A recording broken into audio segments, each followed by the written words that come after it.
The following program is produced entirely by the television production students of Southeast High School, in partnership with Kaiser University, and by the medical experts at Intercoastal Cardiology of Sarasota, and by the financial advisors at Maechtle Associates in Bradenton.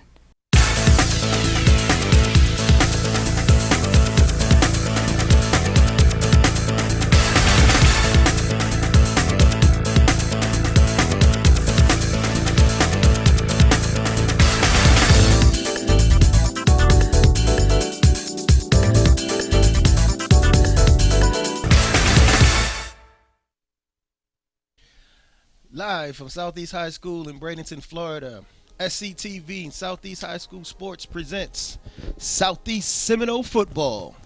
Tonight is homecoming for the Noles 2016, but more importantly, the Noles are playing host to district foe, the Hardee Wildcats. Both teams coming to tonight's contest undefeated with a 3-0 record. They stand tied atop of the district. This contest will have a strong impact on the state playoffs and will start in just 3 weeks. I'm Dwight Gilmer, and I'll be bringing you the play-by-play for tonight's game. And joining me in the booth is my partner, Mike Federico, who will be explaining all the action. So, Mike, we got a really tough contest on our hands tonight. What do you think is going to go down in this tonight's game? Well, Hardee Wildcats come into this game 5-2. They had 2 tough losses to out-of-district foes. They're undefeated in the district. They're a running football team. They're a good squad, obviously. We come in tonight's contest 3-3, 3-0 in the district. So we look to have a nice battle here tonight on our hands. I think if we play some mistake-free football, we execute on our special teams. We play the defense that we're playing normally. We have a good shot to come out on top of this and be leading the district with the rest of our season to come. I agree. Tonight we got a battle of the orange and blue. We got the orange and blue Southeast Seminoles, and we got the orange and blue Hardee Wildcats. Earlier this week, Devon Stewart, sports editor for SCTV, sat with Coach West, and he told Devon what he expected out of tonight's game. So here's Devon with that interview in this week's edition of Seminole Coach's Corner, brought to you in partnership with our good friends at Maechtle Associates, financial planners located in Bradenton, Florida.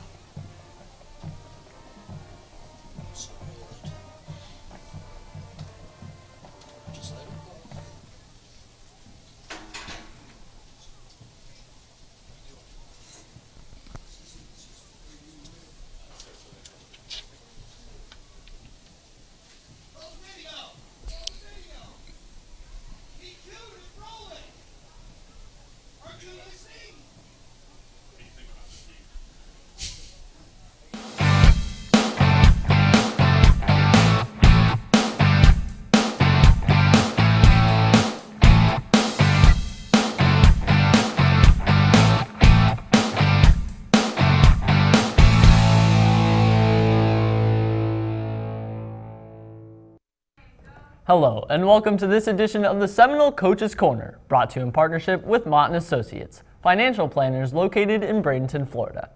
I'm Devin, sports editor for SCTV. Tonight is the homecoming football game against the Hardee Wildcats, but more importantly, it's a district game, and both the Seminoles and the Wildcats are undefeated in district play.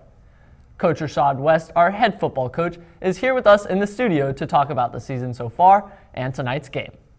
Hello, Coach West. Welcome to the Coach's Corner. Hey, thanks for having me. It's been quite a while since we had a chance to do this. Yeah, it has. It does seem that way. So tonight is a true homecoming game. We haven't played at home since mid-September. How does it feel to be back on the Seminole turf? Well, it's always good to come home and get a chance to come home and play a game.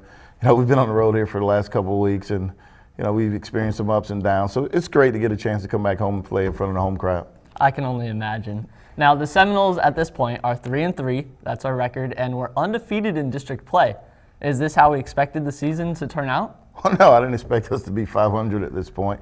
I thought we'd play a little bit better in some other games and have some more things go our way. Unfortunately, it did not. So we're here 3-3, but the great thing is we're 3-0 in the district, and we have a chance to, to be district champs and make a playoff run if we can get things done here in the next couple of weeks. Of course. Now, tonight we're playing the Hardee Wildcats. We're both tied. We're undefeated in district play. What can we expect from tonight's game? Really good football game. two teams that obviously have their goals right here in front of them, which is to win the district and make the playoffs. So I expect this to be a really hard-fought football game. It should be exciting. It does sound exciting. I want to thank you, Coach, for coming out here to talk to us about the game. It's been a pleasure. Thank you guys for having me. That's it for this edition of the Seminole Coaches Corner for this 2016 football season. We've been brought to you in partnership with Maechtle Associates, and now back to Dwight Gilmer and Mike Federico on the mics. All right, Mike, we're back, and it looks like Hardee won the toss, and they chose to defer into the second half. Seminoles will be getting the ball. As we see our nose coming out of the tunnel, I think we're going to have a really spirited competition this evening. Well, it's homecoming week. They had a great spirit day today. The band looks on cue, playing some great music here tonight. We've got an impending little cold front, so it's not really that warm. A little bit humid still, but breezy tonight. And we get the ball first, so let's see what we can do in executing on this first drive and take it on down and get 6 points. I agree. I think offense tonight is going to be really key for us. We've had a season full of defensive stops. We had some really tough games offensively, so hopefully our offense can get it together tonight and move that ball.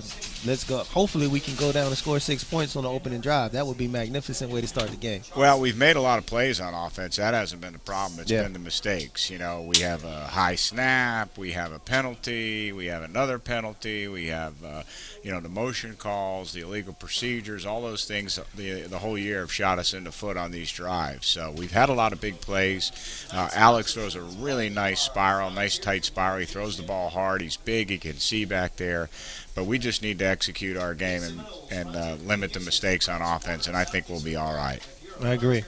I don't know if you know this, but Alex is one of our starting basketball players, so he gets that spiral not only from throwing the football but also from chucking up the basketball as well. Well, that's great. He's a good athlete. He's got a great arm. He's made some good decisions this year. Like I said, execution on offense has been our Achilles heel. So they're getting ready here to tee it up, so we'll see what happens. Kicking off for the Wildcats. Looks like number 21, Glagons Mateer. He's an 11th grader. Let's see if he puts it in the air. He's kicking it to number 2, Terrence Pryor. And I think that might be also number 21, Shida Jean-Pierre. Here's the kick. Short kick taken by Jean-Pierre at the 30. Tackled down around by the 31. So it looks like we're going to start our offensive drive in pretty good field position. Excuse me, I think that was number 14, Tristan Hernandez, who actually caught that ball and ran it back. So it looks like we're going to start on about the 33-yard line. Pretty good field position to start the opening drive.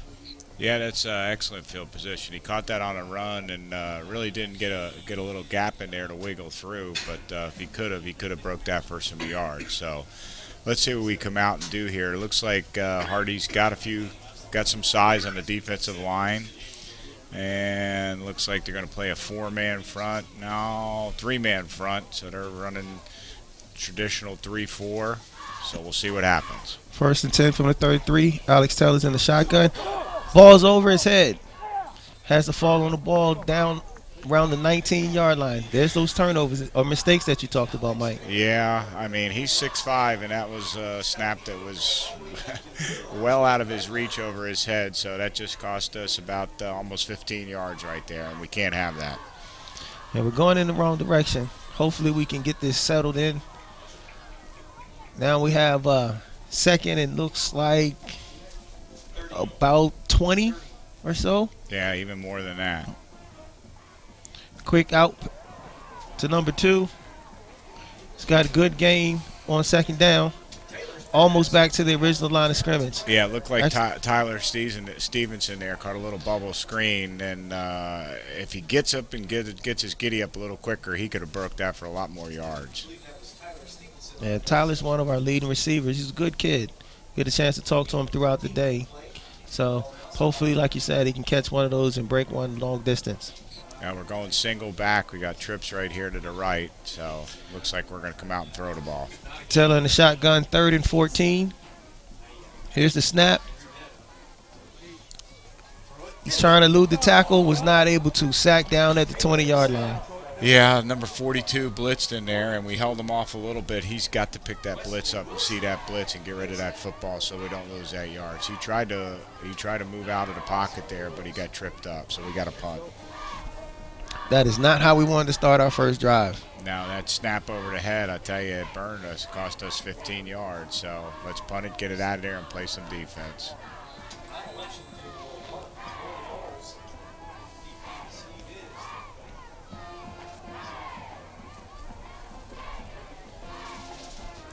There's a snap. Daquan Williams kicks the ball. Pretty good kick. Hardee takes it, and he's hit immediately. Well, that is just a perfect form tackle by Jordan Sims right there, backup linebacker. That's called wrap. Put the face right on the numbers, wrap him up, and drive him back. Excellent tackle. They got no yards in that return. Great job with the punt, special teams coverage. Now let's see if our defense can dig their heels in and kind of get us a stop, get that ball back. Hardee's 1st and 10. Looks like they're at the 44-yard line. Under center, there's the snap to number 10. He fakes the ball. He's got a bootleg. Trying to get to the corner. Gets to the corner. Ran out of bounds by looks like number 16. 16 is Brandon Shannon, our defensive back. He caught the edge there, so our middle linebacker, Zach Hughes, was pursuing him, but he just handed off and ran right around. That was a dedicated run the whole way. It looks like he picked up about 3 or 4 yards. It'll be 2nd down and 7 at the 46-yard line. Again, they're under center. I'm sorry, they're in the snap gun. Hayden hands the ball off. Oh, it's a fake. Hayden's through the line, and he looks like he may be gone. Yeah, but that's coming back. We got a block in the back right there, so that's definitely coming back. That's how they sealed that off, with a block in the back, and we got 2 yellow hankies down on the field. So Seminoles may have caught a break. Well, he faked the the jet sweep right there, and then just took it and ran right up between the guard and the tackle, and then they had a blocker on our linebacker, and then of course they got the illegal penalty that sealed it. So that definitely helps us with them bringing that back. I tell you what, Mike, we can't live like that all night. No, we got to be able to pick that up a little bit more effectively and make sure that we're tackling that guy in the backfield. We have a sideline so warning. Far, you see that Sideline quarterback's warning. an athlete. He's quick, he's On big, Hardee. he runs. So he looks like to be their player that's going to be 10 their yards go-to from the guy spot. so far. Replay 2nd down. So the play's coming back. However, the ball hasn't been moved. Looks like the ball is still placed where the original play started. Well, yeah, I think that's a spot foul from where the flag was dropped. So that's why they made that adjustment there. All right, so we got 2nd down and 4 on the 49.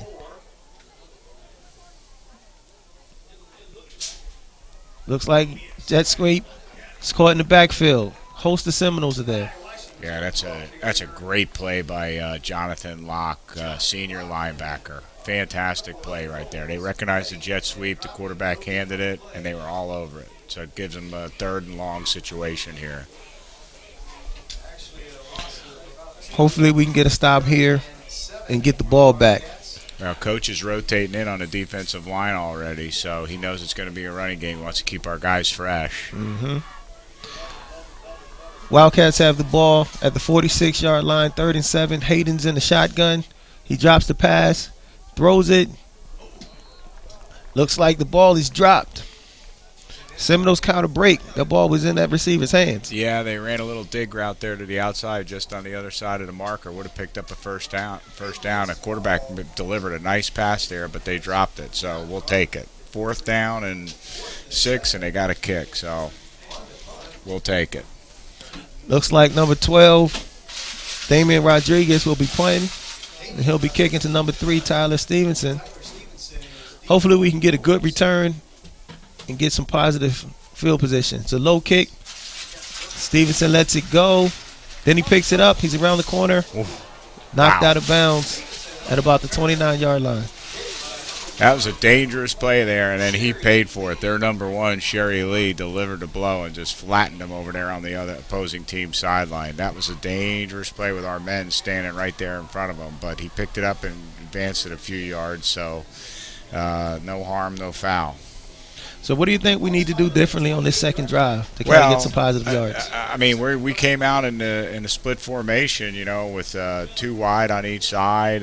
We had 3. We had trips on one side the other time. I like our passing game, but like I said, we got to snap the ball and we got to execute these plays. So Seminoles have the ball 1st and 10 on the 28. Alex Taylor in the shotgun. Here's the snap. Handoff. Ball is given to number 5, Keon Birch, for a positive gain. Looks like 9 yards. Well, they called it a first down, so we'll take it. Looked like it was a little bit short there, but that was a nice little handoff up the middle. He came right off our right tackle and picked up about 11 yards. Seminoles going tempo. Taylor in the shotgun. Hands it off to Birch again. Not as successful in this one. Looks like he picked up 3 yards. Yeah, he's a good running back, and so far he's short, but he's powerful and he's quick. He's got nice little moves there on the inside between the tackles. So, looked like Coach came out on the first series wanting to throw it. It looks like he wants to run it here. I think we got to keep them mixed up.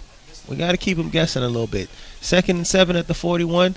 Taylor, low snap, picks it up on the bubble screen.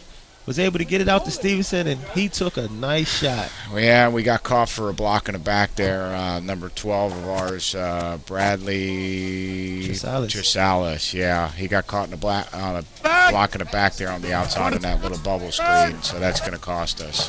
There we go with the penalties and the mistakes. Well, we had a low snap at his feet this time to start the play, and then that threw the timing off completely. He got it out there, and then they were already breaking off the blocks, and then we had a block in the back. On the offense. Looks like they declined the penalty. Yeah, it looks like they declined the penalty. It's 3rd and 7 at the 41. No, that's more than that. Looks like 3rd and 11. When he caught the ball, I think he might have caught the ball behind the line of scrimmage and actually lost yards on that play. So now we're 3rd and 10, basically, on the 39. Taylor again's in the shotgun. So they adjusted the play call here. They tightened up the formation. Here's the snap. Taylor's back to pass. Rolling left. Get rid of the ball. Nice little shot. Nice play to Tyler Stevenson. And we got a flag down. I think, we got 2 flags down. Let's see what these are. I think one of them might be roughing the passer, but I'm not sure what the second one is. The other one might be in the area of holding, but we're going to find out real quick. Tyler made a nice move to get his feet going and get out of there. They had that big guy, 74, chasing him down. He made a nice little lofted pass over the defense to our running back for a nice gain. That's a heck of a catch by Stevenson as well. That penalty. Blocked Looks in the like back. it was a holding call That penalty against accepted. Southeast. 10 yards from the spot. Looks like it was We're 2 gonna replay holding third. calls against Southeast. One was declined. Obviously, the second was accepted. Seminoles going the wrong way again. Yeah, I didn't see obviously there was one on the offside, which kills you, and then I didn't see the one on the onside after he threw the ball, so it was a late flag that came in. So now we're 3rd and 23 on the 25. Taylor once again is in the shotgun. Here's the snap. And he's back to pass. Floats it out. Incomplete. That play there, that was a nice safe play. He had a large opportunity there to pick up a lot of yards there. It was close, but he threw it wide.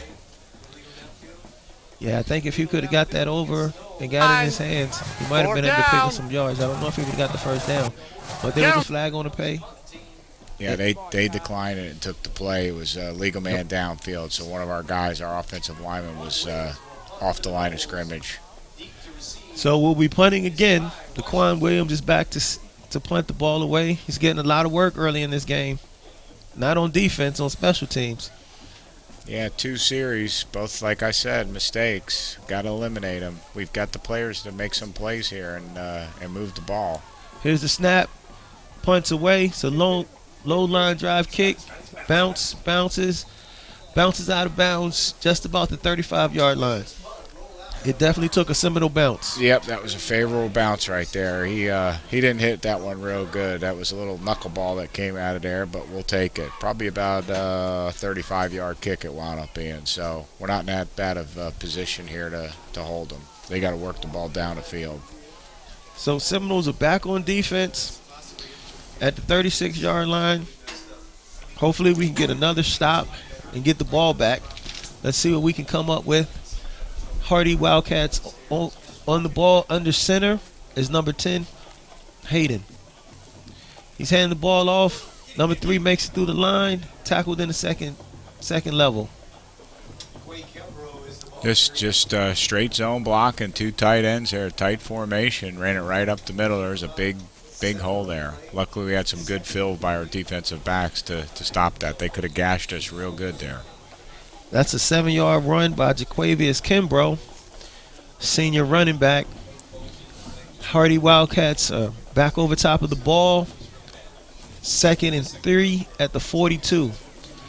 Mr. Hayden Lindsay is back under center, hands the ball off to the fullback. Looks like gain of 2. Well, they're moving the stick, so they're not. These officials are pretty confident that they see a first down there. I would have called for a measurement, but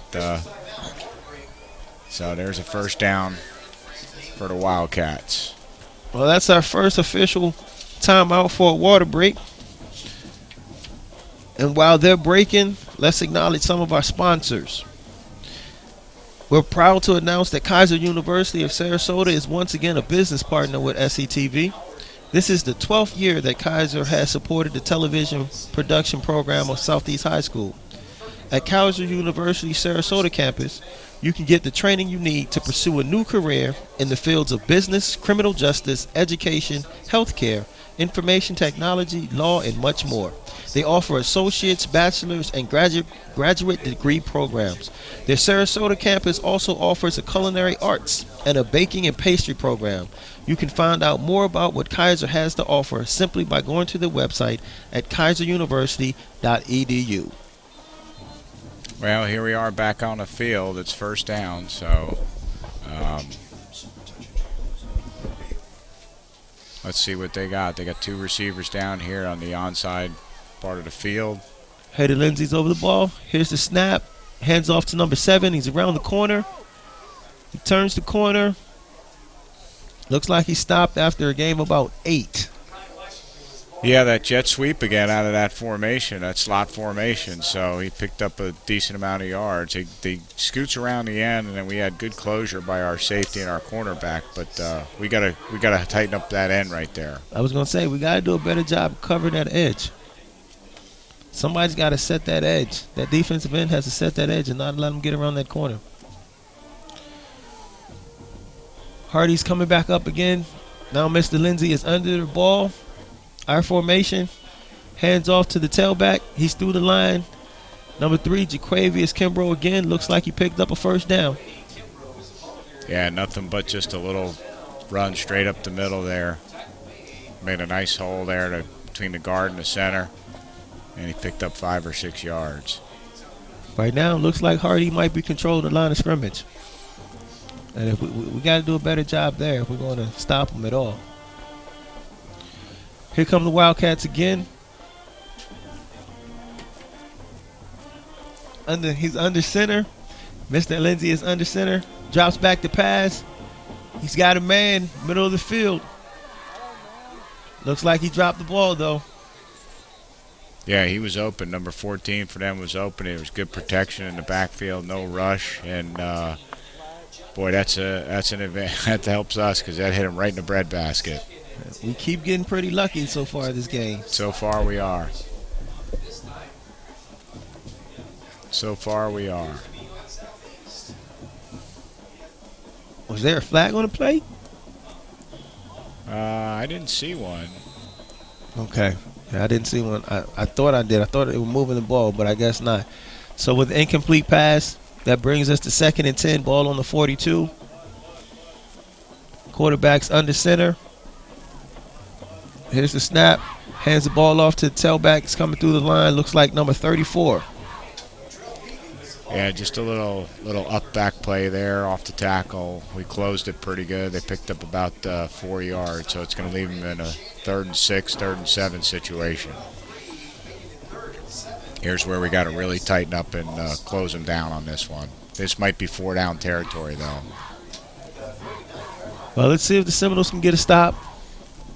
Wildcats have come back up over the ball. Mr. Lindsay is in the shotgun. Here's the snap. Looks like it's a quarterback draw. Seminoles were able to make the tackle before he got the first down. Looks like number 7, Jaquan Williams, hitman, was in on that tackle. Yeah, we're in 4 down territory. That was a run all the way. He took that snap. He looked like for a second he might pass, but he tucked it down and ran right up through the tackle. So it's going to be 4th and a long 3. Here we go, another situation where Seminoles defense has to toe the line and hopefully get a stop. Here come the Wildcats. Over top of the ball, it's Mr. Lindsay. Here's the snap. Fake the handoff. Incomplete pass. Seminoles get a stop.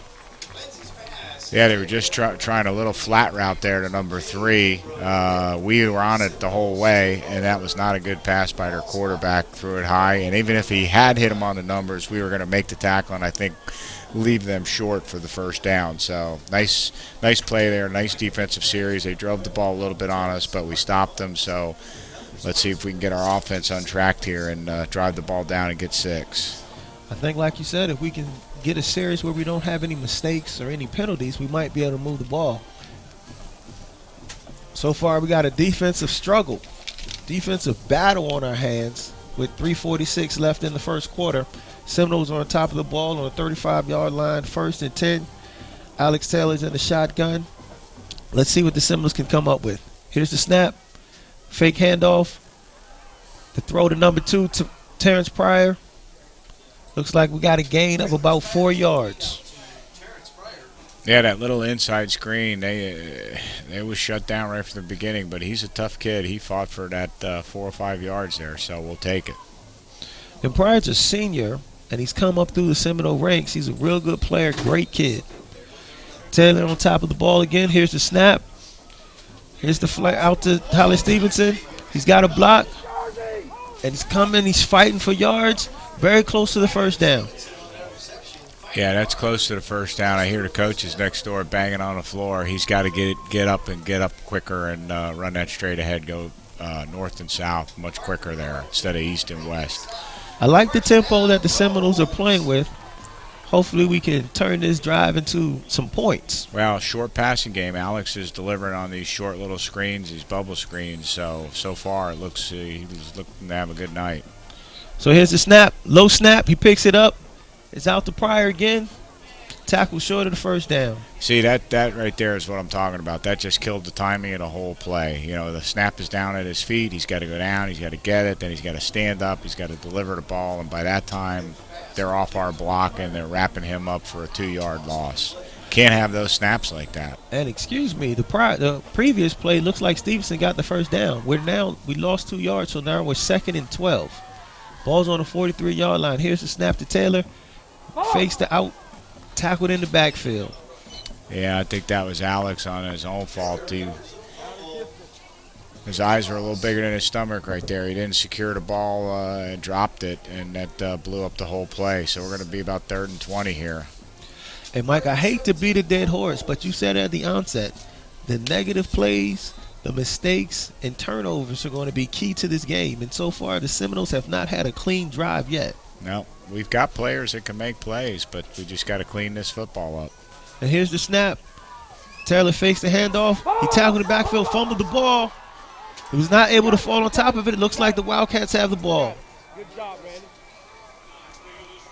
Yeah, he was under duress there, and he didn't secure the football. It got knocked out and sat there on the ground for seemed like forever until they jumped on it. So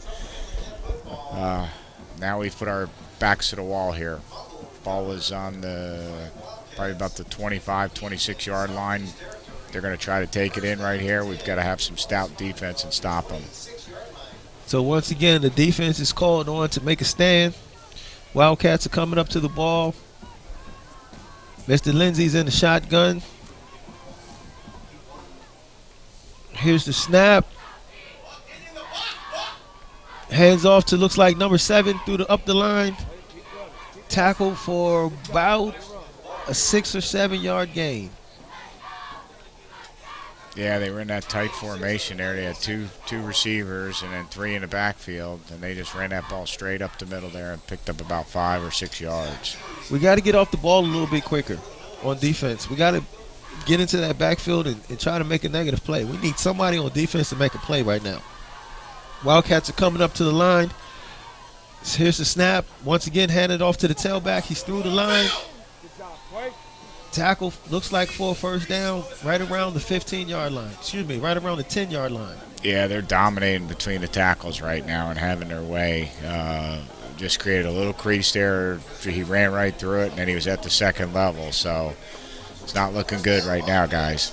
Yeah, there's no tricks to their offense. It's basically running the ball right up the gut. They're going to run the ball, and run the ball some more. So 1st and 10 on the 12. 36 seconds left in the quarter, excuse me. Here's the snap. Once again, handoff right up the middle. He's coming along the left side. Great tackle by Seminole number 16. Yeah, Brandon Shannon came up there. He had a lane to the end zone there, and Brandon closed beautifully and just got him by the shoestring to knock him down for a yard or 2 gain. I think Mr. Shannon may have saved the touchdown. Definitely saved the touchdown because he had a nice lane there. The running back had a lane all the way to the end zone. Shannon came from the inside out and tripped him up. Looks like that's going to be the last play of the quarter.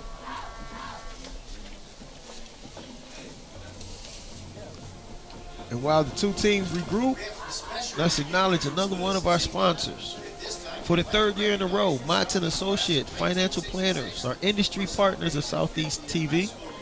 Mike Mott, founder and owner of Mott & Associates, is a graduate of Southeast High School and a proud Seminole. For nearly 30 years, the Bradenton-based Mott & Associates has been dedicated to providing the most comprehensive and personal, process-driven financial services available. We'd like to extend our thanks to Mike Mott and his team for helping support the television students of Southeast. If you'd like to find out more about the financial services of Mott & Associates, simply go to their website at mottassociates.com. That's mottassociates.com. So as the teams change ends, Mike, what do we get from the first quarter? Well, we can make some plays on offense if we execute, but the mistakes just keep doing it to us. The snaps, the couple of the penalties.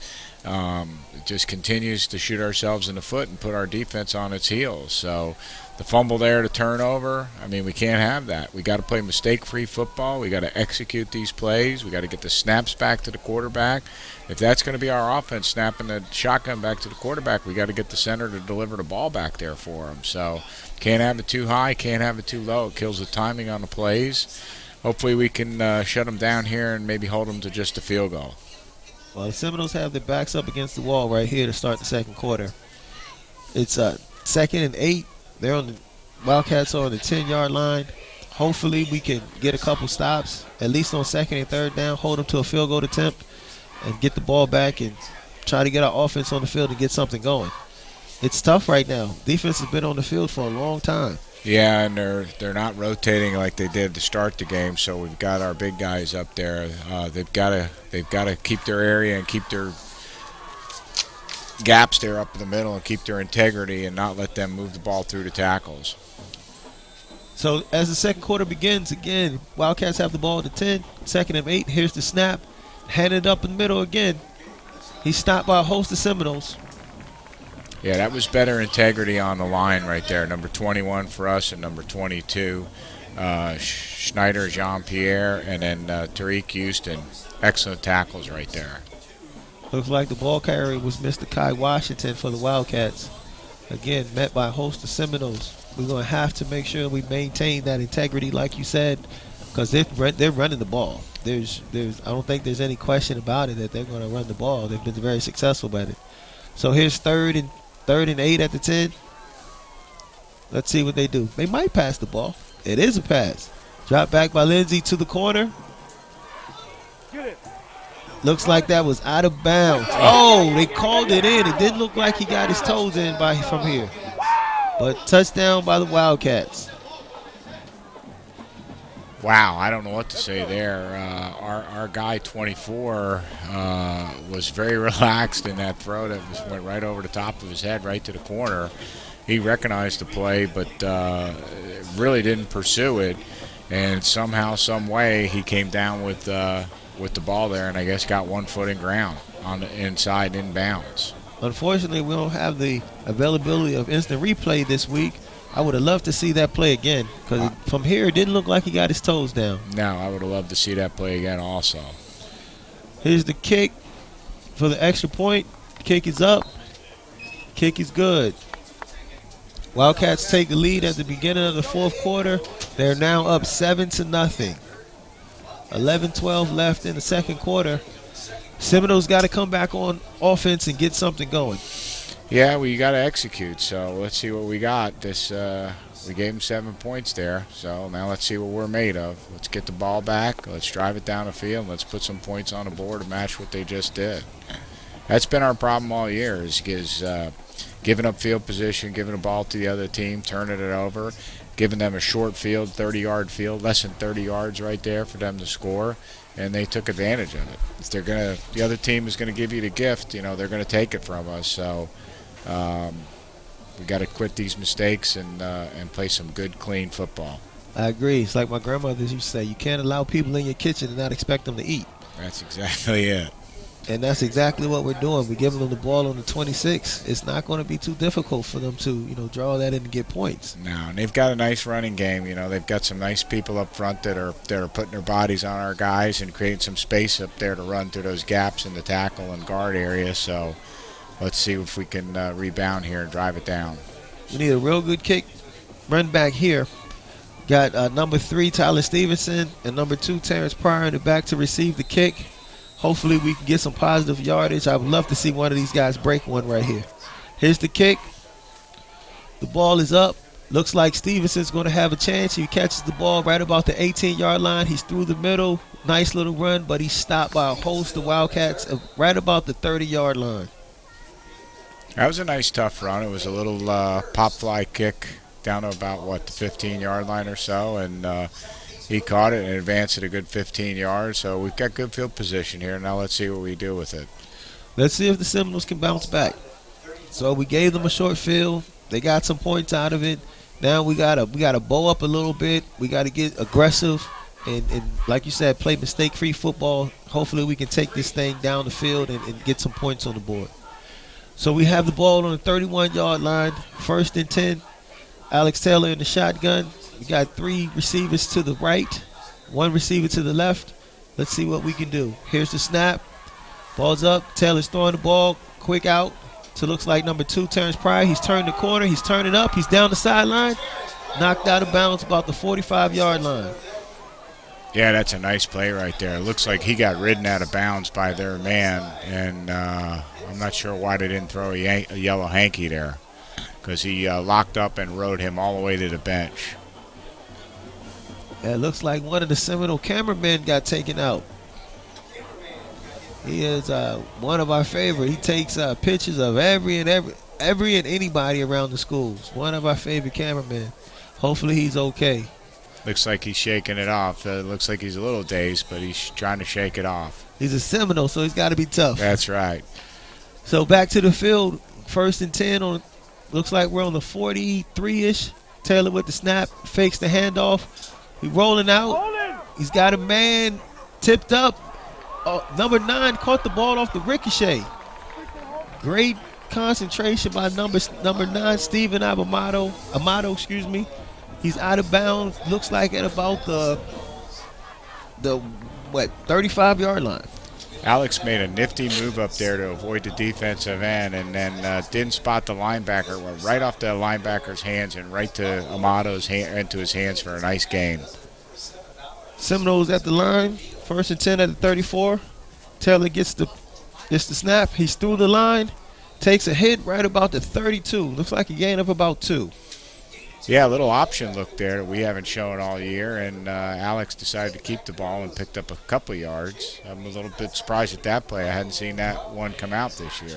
Me too. He's athletic, but I don't know if Alex is the one we want carrying the ball right off the rip.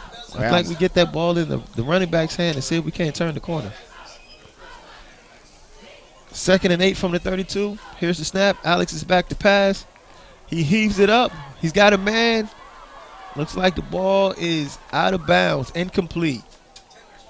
Yeah, that was an awkward play there, avoiding a rush and then just threw it for broke down there to the goal line. So that he was just trying to get rid of that ball so he didn't catch a sack.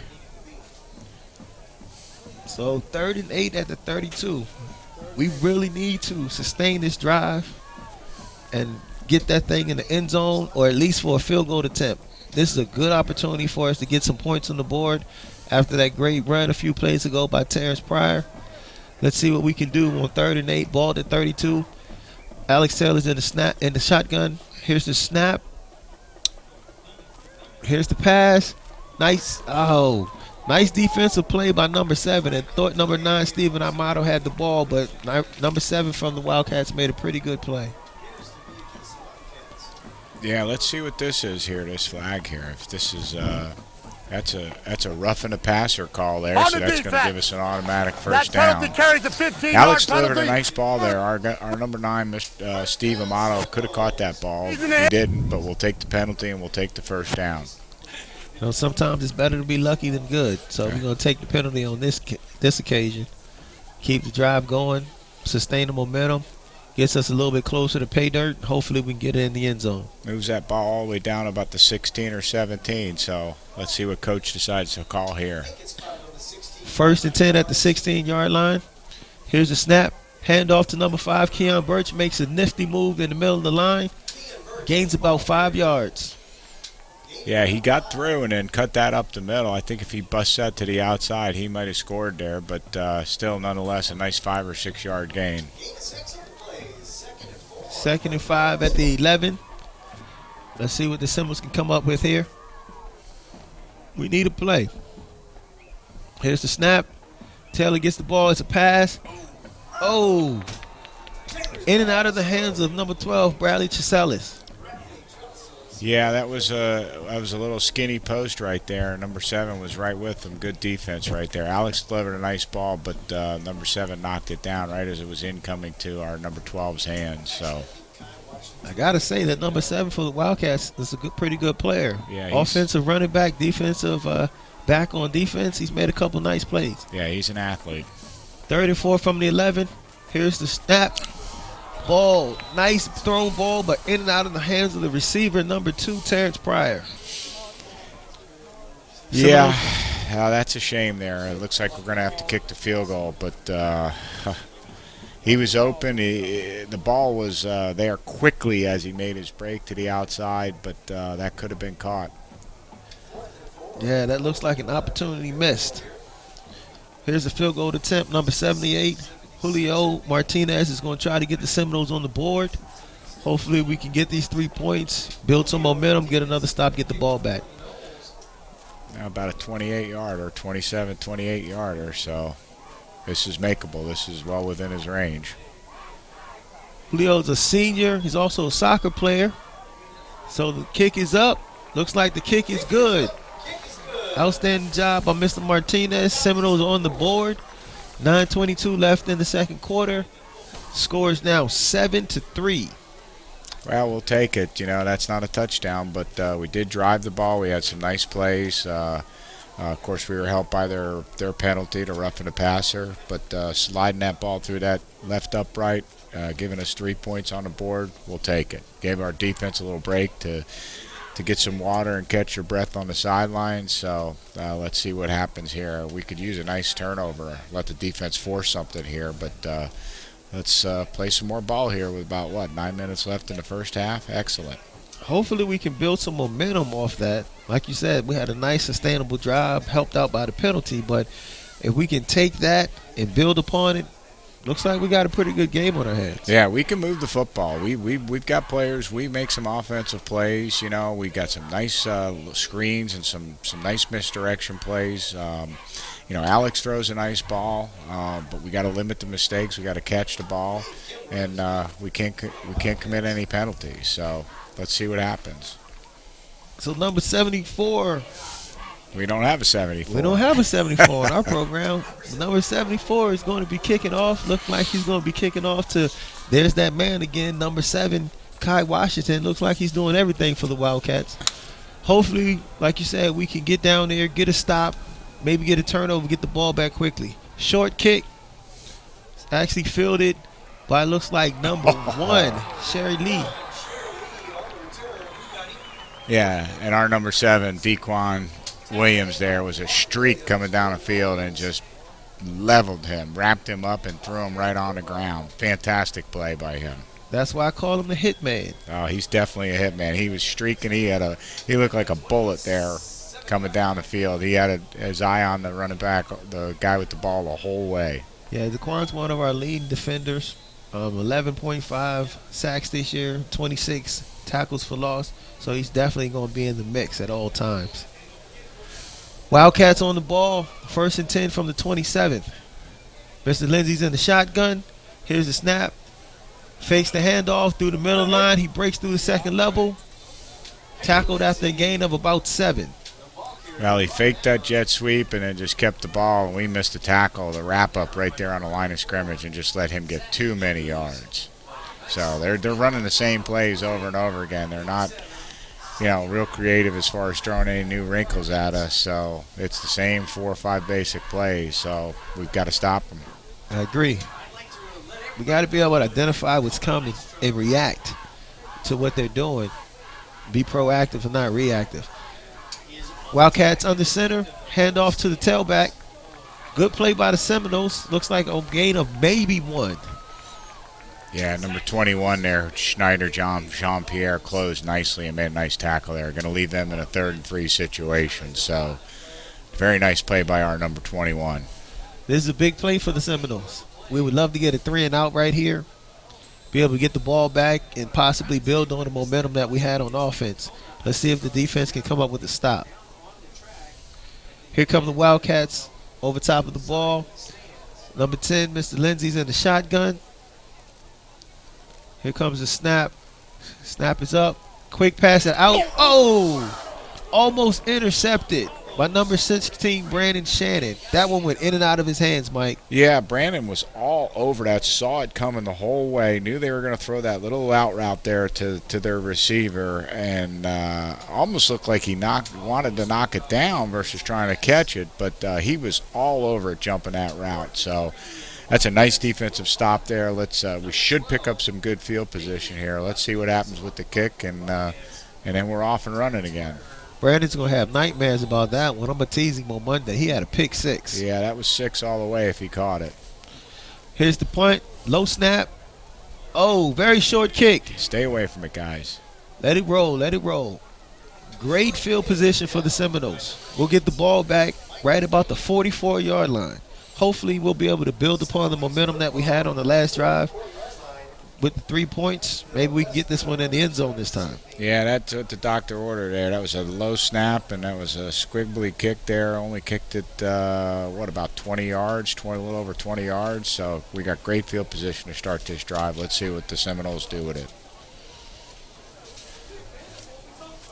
All right, possession number 4, I think it is. Seminoles up on the ball. Trips to the right, one on the far side. Alex Taylor's in the shotgun. Let's see what we can do with the ball. Here's the snap. It's a pass. He fakes it. Now he's going to run for his life. Doesn't get very far. Yeah, it was covered. He was looking, and it was covered right there. And, he's got to get rid of that football. He's got to make a decision to get rid of that football. They rushed 4 there. Our 5 didn't hold him out. His receivers on his initial first 2 looks were covered. He can't take that sack. He's got to get rid of the ball. There's another one of those negative plays. Throw it high, throw it low, throw it at their feet, but get it out of your hands. I agree. Looks like a loss of 5. 2nd and 15. Ball's on the 39. Here's the snap. Quick screen out to Tresalis. He's got some running room. Can he get to the corner? Oh, nice tackle by number 14. Yeah, nice tackle by their free safety there. They're coming up there and closing that because if he gets by him, he's got some room to wiggle there. Yeah, I think, like you said, if he could have got around that one, he might have been 6. Or at least he picked up some really good yards. As it stands, it looks like he picked up about 5 yards. It's 3rd and 10 at the 44. Let's see if we can't make a play here. I would love for us to really sustain this drive and be able to, like I said, build on that momentum that we had from the previous drive. Let's see what the Seminoles can do. Here's the snap. Tell it to throw it. He's got a man. Low throw. Yeah, there's a hole there in the defense there back in the secondary, and I'm not sure who was confused. Our receiver didn't go to that spot. Alex threw to that spot, and he was late by 3 or 4 yards getting there. That was wide open. That would have easily picked up the first down. That's a tough break. Like you said, it looks like we had a man open. If Alex should have got it in that hole, again, we don't know if the receiver should have sat down or if Alex should have thrown it a little bit harder, a little bit higher. Somebody wasn't on the same page. As it stands, Seminoles will be punting. 4th and 9 from the 49. Mr. Williams will be kicking it off. Here's the punt. Pretty decent kick.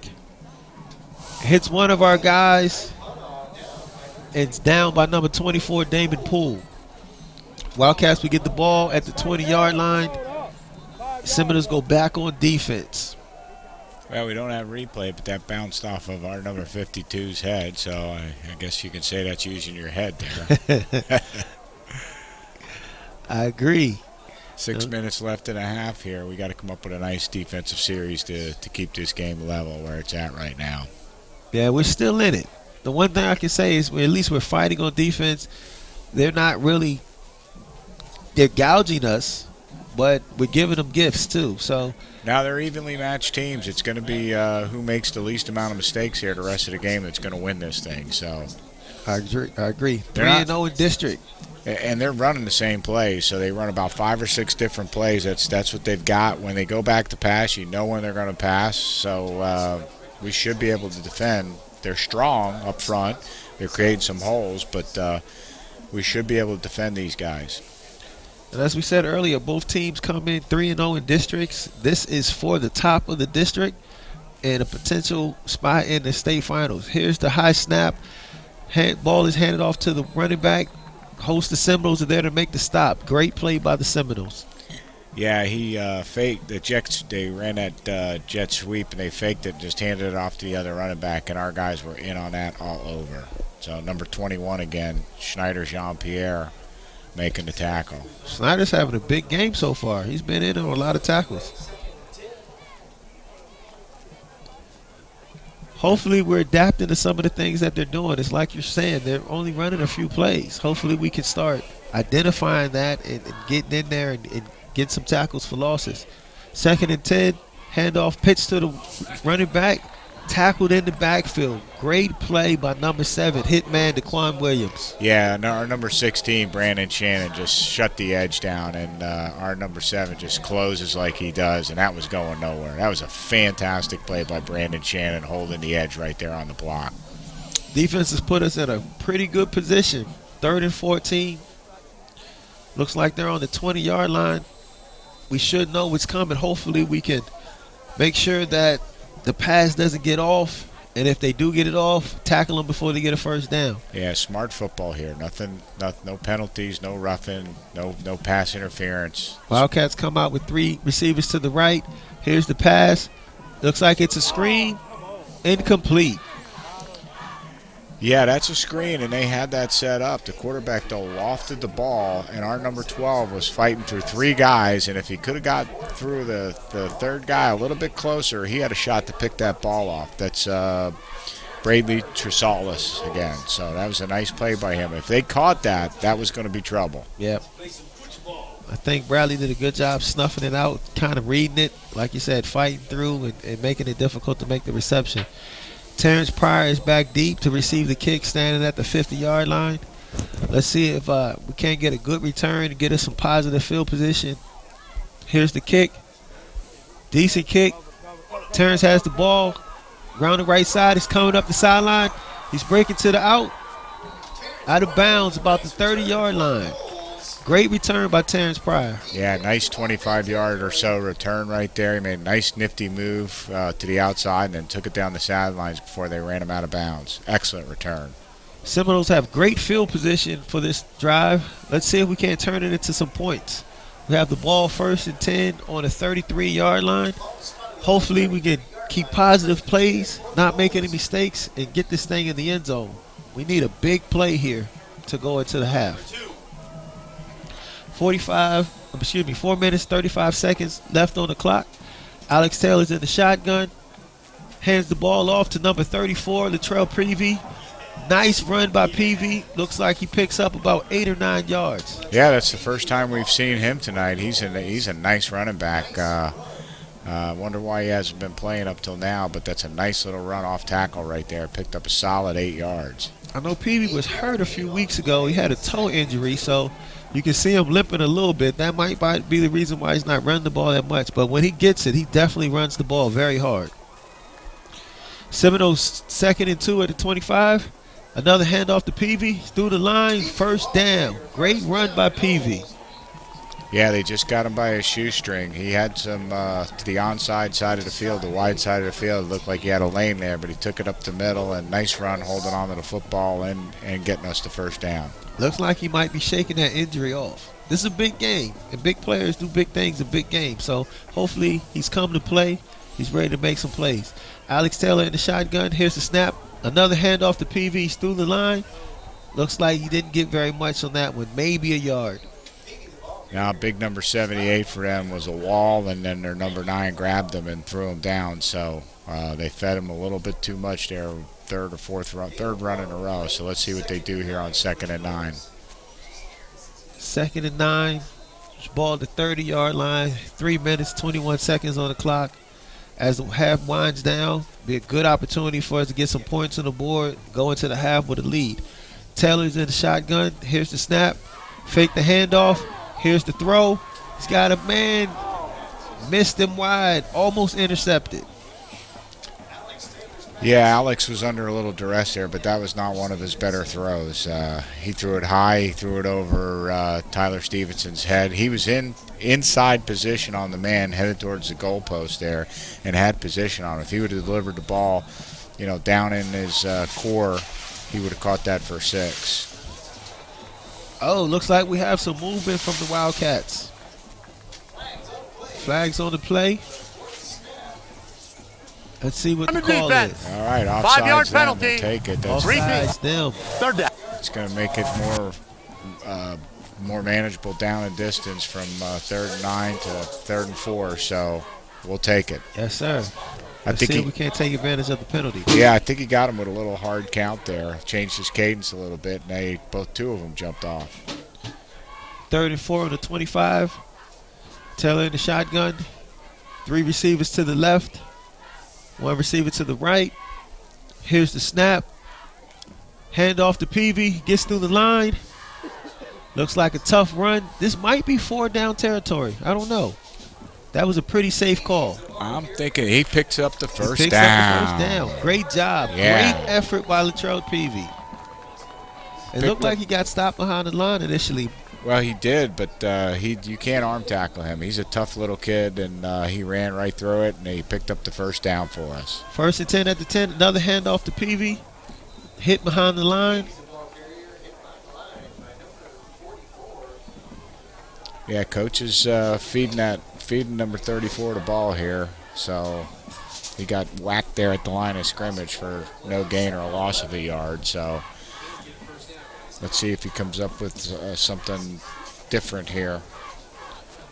2nd and 11 at the 11, so we can't get a 1st down without getting a touchdown, but I'll take the 6. Taylor in the shotgun. Here's the snap. Looks like a pitch out to 34. Latrell Peavy stays on his feet. Picked up a good gain after getting hit in the backfield. Yeah, that's an excellent run because it was the option, and their number 5 recognized it and came up and got a lick on him at his lower legs, but he stumbled forward and made positive yards out of it. So that could have been a disaster, but he made a nice little run there. off balance. 4-yard pickup puts the Seminoles at 3rd and 7 from the 8-yard line. Let's see what we can do here. Hopefully we can get in the end zone.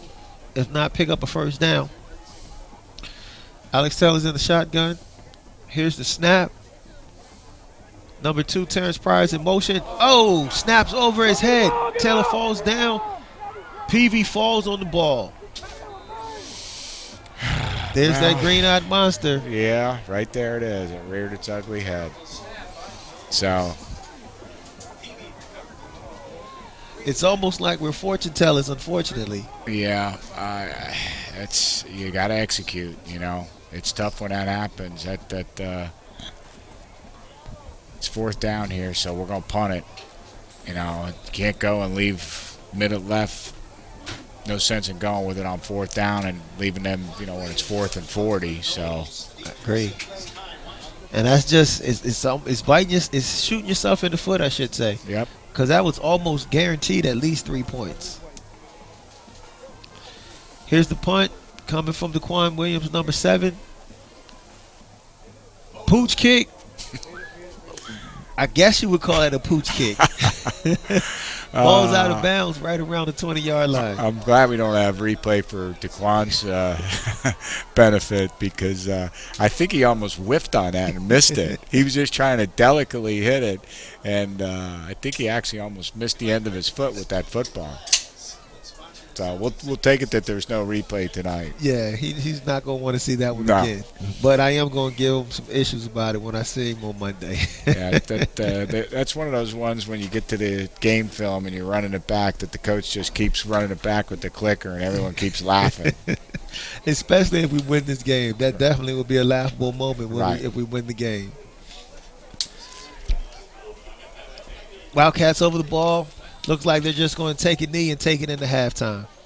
Yeah, they're just happy to get out of here with the 7-3 lead right now at halftime, as much as we drove the ball down there and shot ourselves in the foot. 7-3 game at halftime, but like you said, we should have much more than 3 points on the board. We get into our territory, get in the red zone, shoot ourselves in the foot, turn the ball over. Not a clean half for the Seminoles. We got to do better in the second half. Now I think Coach is going to have a nice little talking to him here at halftime. Hopefully they'll come out and play with a little fire in their belly and execute on offense and not make as many mistakes in the second half. I agree. Well, that ends the first half with the score 7-3. We're going to take a short break, and then we'll be back with our very own version of the Mike and Mike Show. You're watching Seminole Football on SE TV Sports. SCTV is proud to recognize Mott & Associates as an important partner of the Television Career Technology program of Southeast High School. Mott & Associates is one of the premier financial advisory firms in the Bradenton, Sarasota area.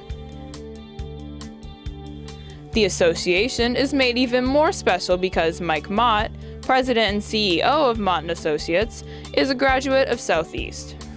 Mott & Associates is very proud to be a supporter of Southeast High School and SCTV, especially the fact that I am a Southeast alumni. When my wife and I started our financial planning practice more than 33 years ago, one of our visions was to support the local community in which I grew up. As a lifelong resident of Bradenton, I am very proud to call this area my home. Today, we serve hundreds of local residents in a variety of ways, including financial planning, tax preparation, tax planning, retirement planning, and many more facets of a holistic wealth management firm. We choose to work with and support the dedicated team of students at SCTV because of their commitment to and their drive toward excellence, and they're doing a great job. And good luck to all the Southeast High School athletic teams and that special team, SCTV. Go Noles!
It all started with just an innocent picture. My friends and I were going to the beach, and I just bought a brand new bathing suit. So I took a picture, and I posted it on Facebook. I didn't think it was anything bad or racy, but now everyone at school has seen it, and they're saying bad things about me. I never wanted it to come to this. I didn't think any of this would happen. I wish I could just take it back, but I can't. Think before you click. We are back, and not necessarily better forever. I am Mike Sanders, Director of Television for Southeast High School, and sitting next to me is... Well, I'm Mike Brooks. You know, we got one more here. Let me adjust the there camera is a third person. Little bit more we have got here. a third Look at person that. sitting in here. Who is that? Come on, get closer, get closer, get closer. Ladies and go. gentlemen, the former executive producer and president of SCTV, now a Florida State Seminole from one Seminole nation to another, Alexis Federico, and she got forced into taking on a headset and a microphone. How you doing, Alexis? Good. Very good. You got to say sentences. You just can't say good. Very good. So, is this your first time back since for a football game? Since you are no longer directing? Southeast? Yes. It's weird to sit in the stands and watch rather than be directing, but it's fun to watch the other directors work. You know what I heard? Nothing. Nothing? Absolutely nothing? You know, we know how the past during football games there was a sort of a aura of noise. Okay, all right, hang on. No. Get this off of our shot and start working the band. Yeah, let's do something. Get all your cameras working. I heard Johnny get loud, so I know that I'm not the only one. And we have to let the audience know what get loud means. There can be a little bit of stress at the beginning of a game when the cameras aren't quite warmed up and the guys aren't quite listening to you. There can be. Yeah. So what will you do? Get loud so that they pay attention. And this came about because of a newspaper article 1 year ago, just about this time, where we had the Sarasota something or other come in and do a huge article on us. And one of the things he noticed was that Alexis got loud when she got upset. It was Conrad's quote, and he's here tonight too. All he was doing was a personal observation of Alexis and her loudness. And what did he say? He said, it's going to get loud. It's about to get loud. Something happened that upset me, and it needed to be fixed. And was it? It was. It needed to be because you'd have gone down there and killed him, wouldn't you? No, you would have gone down there and talked and motivated and been pleasant. Sure. Absolutely. So your thrill tonight was at the beginning of the game there seemed to be a camera or two not working, and what did Miss Regalado, our current president and executive producer, do? She got loud and it got fixed, so obviously it works. Oh, that's funny, too funny. Listen, we'll get back and we'll ask you a couple more questions about how it's going in Florida State, but I wanted everybody to know and reinforce that we are in homecoming 2016. Currently, our mighty Seminole marching band is on the field, an award-winning organization, and they're playing through their halftime show that they'll eventually compete with. And right after that, we're going to have the announcement of the homecoming court. No, we don't have a microphone attached because we're not necessarily better than ever. No, and we don't know all of them either. So I know a lot of them. Maybe we'll try to point them out. Maybe we'll have Alexis do a play-by-play on the homecoming court. There you go. That'll be announced right after the band is done. Nurali is running, and she's a part of SCTV, so we should all root for her. Yeah, but she's not running as an SCTV. You're right. She's running for NHS, but she is also involved in SCTV. Okay, and for the audience at home, NHS. And National Honor Society. There you go. Let's get all those letters identified. And for the audience at home, and for SCTV. Southeast Television. Anyway, what do you think of the game, Mike? I'll be honest with you. It's homecoming. One of the things I really like about homecoming is that we have kids that actually come home.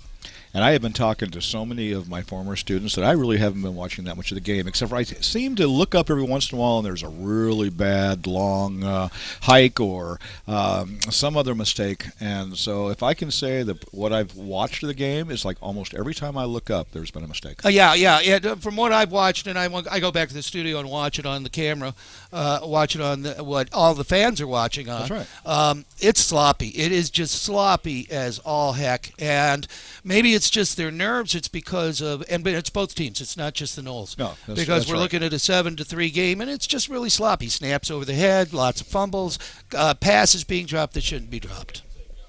That's football. Is that what you wanted me to say? Yes. Do you realize exactly. that's more football than we've talked in 2 years during the Mike and Mike show? Okay, so shall we quit? Yeah, let's talk. Let's ask Alexis. So what's it like? She's at Florida State University. She's a Seminole. Tell us about what college life is like. It's wonderful. I look back at my brother, and he is a sophomore here at Southeast, And and you he laugh at does him? so much work, and I'm FaceTiming with my mom, and he's working his butt off to get all of his homework done, and I'm just sitting in my bed, relaxing, not doing much. Well, let's clarify for the audience what it is that prepared you to be able to go into a university of the quality of Florida State University And relax. and relax. Yeah, the IB, or International Baccalaureate program, definitely prepared me so much because I have so many time management skills, and I'm not worried about the work that needs to be done there because I know that I've done it already here, so I don't have to stress as much. It's really an amazing program. You know, the kids that go through the IB program here at Southeast High School,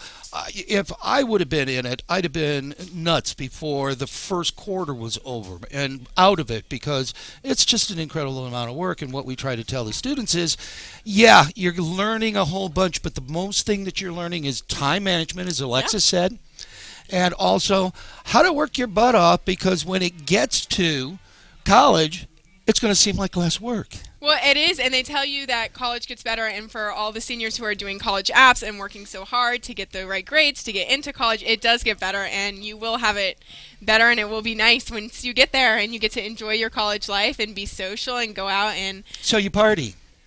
No, absolutely Yeah, your father not. told me that you don't drink, and as he's standing behind you, your father swears Exactly, I that you're know. not drinking in college. He's been smiling Exactly. through this conversation. I saw him there. I know the right answers. Yeah, for those of you who don't know, our color announcer here, Mike Federico, is Alexis' dad. So this is kind of a family affair Yeah, now. it runs in the family. That's It right. went right from one Federico to another. That's right. And a great job being done by Dwight Gilmer to fill in tonight for Randy Funderburg, who's out of town. Where is he? He's out of Out town. of town. What? I don't know. He's out. Okay. Okay, that's Let me fine. define the words for you. Out, as in not in.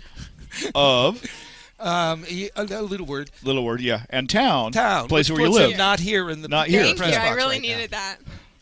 Well, this is Mike and Mike. You wouldn't expect us to be civil. Exactly. Oh Exactly. no! Come on, Never. you actually watched this on the Bayshore game, You're right. and how was the experience from after 4 years of working broadcasts to watching a Oh, I broadcast? felt so proud. I trained Jami, or had a part in training Jami, and now she's doing so wonderful. I see and hear her working so hard, and I think that's awesome. And she's training Jacqueline and Janet, who will take over next year, and they'll be wonderful too. And I'll just keep watching everybody in the SCTV program grow and succeed. And it's a great system that's been developed here. And 12 years ago, I taught some things, and then I backed off and quit telling kids what to do, and they started teaching each other. And Brooks and I get all the credit. I don't know. That's Brooks pretty still cool. does a lot of work. You might not do a lot of work, but he does. I don't Actually, do anything. No. I've got to put that back on Sanders, because you know what, he does. do a lot Sword of fight. work. They're doing a sword fight. They are doing a sword fight. It's Peter Pan.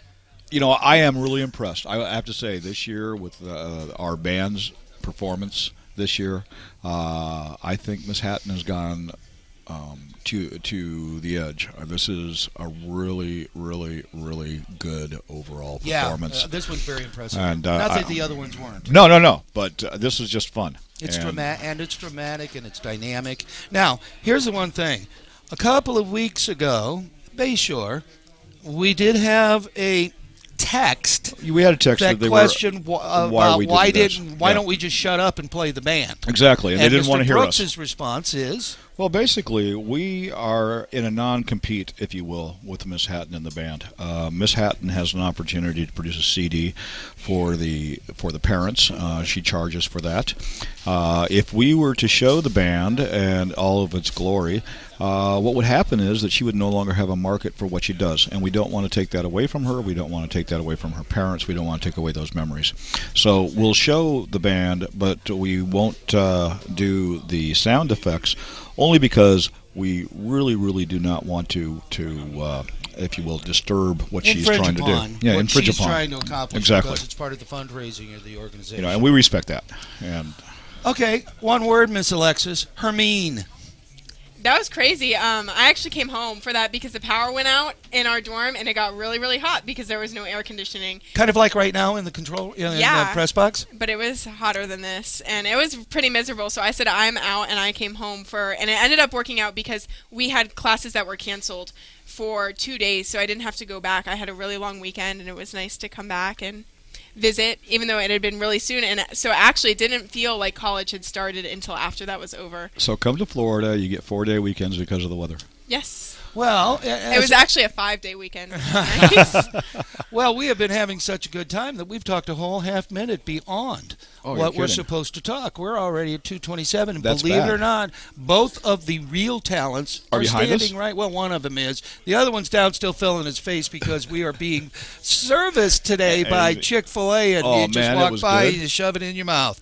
Listen, Johnny, get ready. Ladies and gentlemen, it's been great having you. Let's hope you enjoy the second half and we get a Seminole victory. Thanks for joining us, Alexis. Thanks for being here. Thank you for having me. Okay, Johnny, roll that video. Take care, everybody. Have a great night. Bye-bye.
Live back at Southeast High School, Paul Maechtle Field, John Kiker Memorial Stadium. This is Dwight Gilmer and Mike Federico coming back for the second half. We have a 7-3 ball game with the visiting Hardee Wildcats on top of the Southeast Seminoles on homecoming evening. You can see they're still announcing the king and queen and the homecoming court as the teams come back on the field. Mike, what's your overview of the first half? Well, they're going to get the ball here in the second half. We gave up one turnover and led to their score on a short field. We made a lot of mistakes there with snapping the ball, protecting the ball. So hopefully Coach had a few nice, kind words for him there at halftime to get him motivated here to come out and play some mistake-free football. I don't know how kind they are. I know if I had a half like this in a basketball game, when it's my turn to go in and talk to my kids at halftime, it wouldn't be a nice conversation. Well, I was being a little facetious there, but football coaches have a way of getting their point across very quickly and very succinctly. So we'll see what happens, how they come out here and play in the second half. Absolutely. Hopefully, like you said, he let a fire under those guys, because I don't think it has as much to do with strategy or the team styles or anything like that. We literally just keep shooting ourselves in the foot. Yeah, you can't make all of these mistakes. I mean, we have plays that we execute nicely. We've got some catchers, some runners. Alex throws a nice ball. But that's what happens. It takes 11 men executing, and if you get one man making a mistake, not doing his job, that's when the plays blow up. And it seems like we have 5-6 plays there in the first half that just killed us. So if we clean them up, we're going to kick to them. We got to run down here. We got to stop them, and then clean up the offense and get a win out of here tonight, because clearly we can play with these guys. They've got a few good athletes. They run the ball nicely in between the tackles, but we definitely match up well with them, and we need to come out of here with a victory. I agree. As you can see, the homecoming king and queen is being crowned down at midfield on center court. While they're doing that, let's give a quick promo to a couple more of our sponsors. Dr. Rick Yaramura and his family are once again industry partners with SCTV. This is the 8th consecutive year that Intercoastal Cardiology has supported the television production students of Southeast. Through their undying dedication the Yoras, as well as the Intercoast Cardiology, has created many outstanding opportunities for Southeast students. We'd like to extend our utmost gratitude and thanks to Dr. Yayora and the medical professionals of Intercoast Cardiology of Sarasota for their committed support. Teams are stretching, getting prepared for the second half. I think that it's going to be a dogfight all the way to the end. Yeah, like I said, we kick off here. We got to go down and we got to defend. Be nice to get a 3 and out and get the ball back. Good field position. Nice to get a good kickoff here, cover it, and keep them down on their end of the field, make them kick it. So let's see what happens here. We're going to play some football here in the second half, and let's see what we can do to turn this thing around and come out of here with a victory. So, Mike, on a personal note, one of Southeast TV's most successful students, your daughter is back in town. Yeah, she came home from the weekend from Tallahassee from FSU. Got a little long weekend here, and I guess the Mike and Mike show had her up, unbeknownst to me, and interviewed here during halftime. So I don't know what they talked about, but it was all smiles and pats on the back and all of that. So she's enjoying the college life, but wanted to come back for homecoming this weekend, and here she is. That's awesome. That's awesome.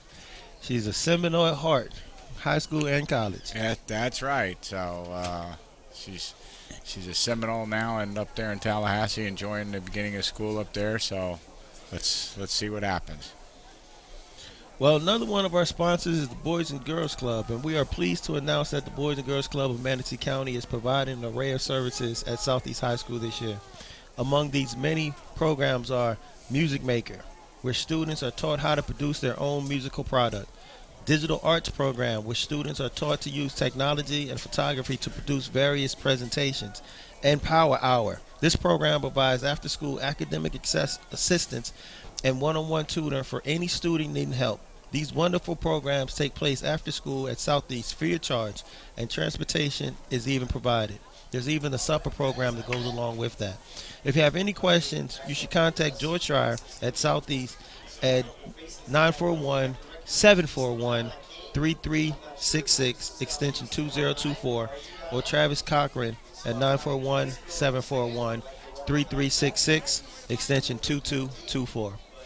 Well, as you said, Mike, we got the ball to start the first quarter, the beginning of the game. The Wildcats have an opportunity to take the ball as we kick off to them. Hopefully our defense has got good rest during the halftime, and they'll be able to come out, get a stop, and hold them to a 3 and out, possibly get the ball back and see if we can turn the tables on this game. So Julio Martinez, number 74, is set to kick off. We start the third quarter, score of 7-3. Hardee Wildcats on top of the Southeast Seminoles. Julio Martinez to kick. We have, looks like, number 7 back for the Hardee Wildcats. And there's the whistle. Here's the kick. Short line drive kick taken by the up man, number 1, Sherry Lee. He's through the middle, around the left side, down the sidelines, breaks a tackle. Finally taken down by the Seminoles at about the 47-yard line. Yeah, he caught that short ball on the right side of the field and then worked his way back to the left side of the field, and our contain over there broke down, and he wiggled his way upfield for a nice 20-yard gain. Not a good start to the second half for us. We got an injured player on the field. Yeah, that's Little League. You teach them in Little League in the kickoff. Stay in your lane, right? Stay in your lane and don't break contain. So we got sucked in there, and he took it right around that left end. The injured Seminole looks to be okay. Hobbled a little bit. That looks like number 12, Bradley Tresalis. I'm sorry. Yeah, it's number 12, Bradley Tresalis. That's not a good blow for the Seminoles. Bradley is not only one of our starting cornerbacks, but he's also one of our starting wide receivers. He's instrumental to what the Seminoles try to do on both offense and defense. Hopefully it's just a stinger. He'll be able to shake it off and come back in the game. Yeah, he's got a left ankle that's taped and looks like he might have tweaked it on that play right there. So that doesn't look good. So Hardee has the ball, 1st and 10 on the 46. They come up to the ball. Looks like Mr. Lindsay is in the shotgun formation. Jet sweep number 7 in motion. Handoff to the up back. It's through the middle. Host of Seminoles meeting there at the line of scrimmage. Looks like a loss of maybe a yard. Yeah, just a little misdirection counter play up there off the jet sweep action, and we were all over it. Host of Seminoles, number 32, Jonathan Locke, and then looks like number 21 again, Schneider Jean-Pierre, amongst others in there for the tackle. That's 2 seniors taking down the ball carrier. Nice stop. Looks like 2nd and 10. Ball high snap to Mr. Lindsay.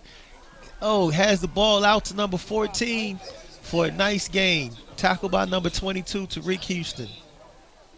Yeah, that was a high snap, but he delivered a nice throw there to number 14. Way too much cushion and let him go run up the inside on there. And we're lucky we got him down because it looks like the safety overran it a little bit, and he stumbled, and we were able to catch up to him. Otherwise, that would have been 6 points.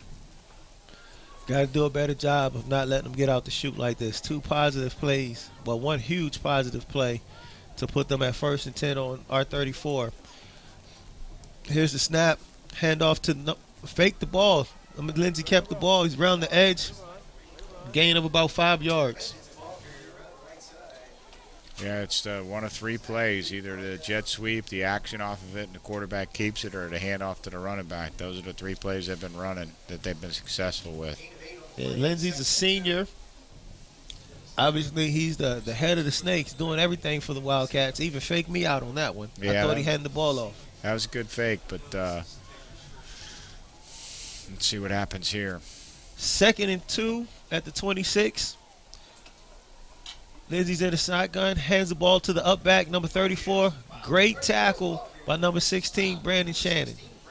Yeah, Brandon's having a solid game. He came up there, and he running back tried to elude him, but he got him right around the ankles and tripped him up. Here's a big 3rd down. No gain on that play, so it puts us right back at 3rd and 2 now to 26. Hopefully the Seminoles can get a stop here. I'd love to get a negative play here, send them backwards, force them to punt. Wildcats come up to the ball. Mr. Lindsay is in the shotgun. Here's the snap.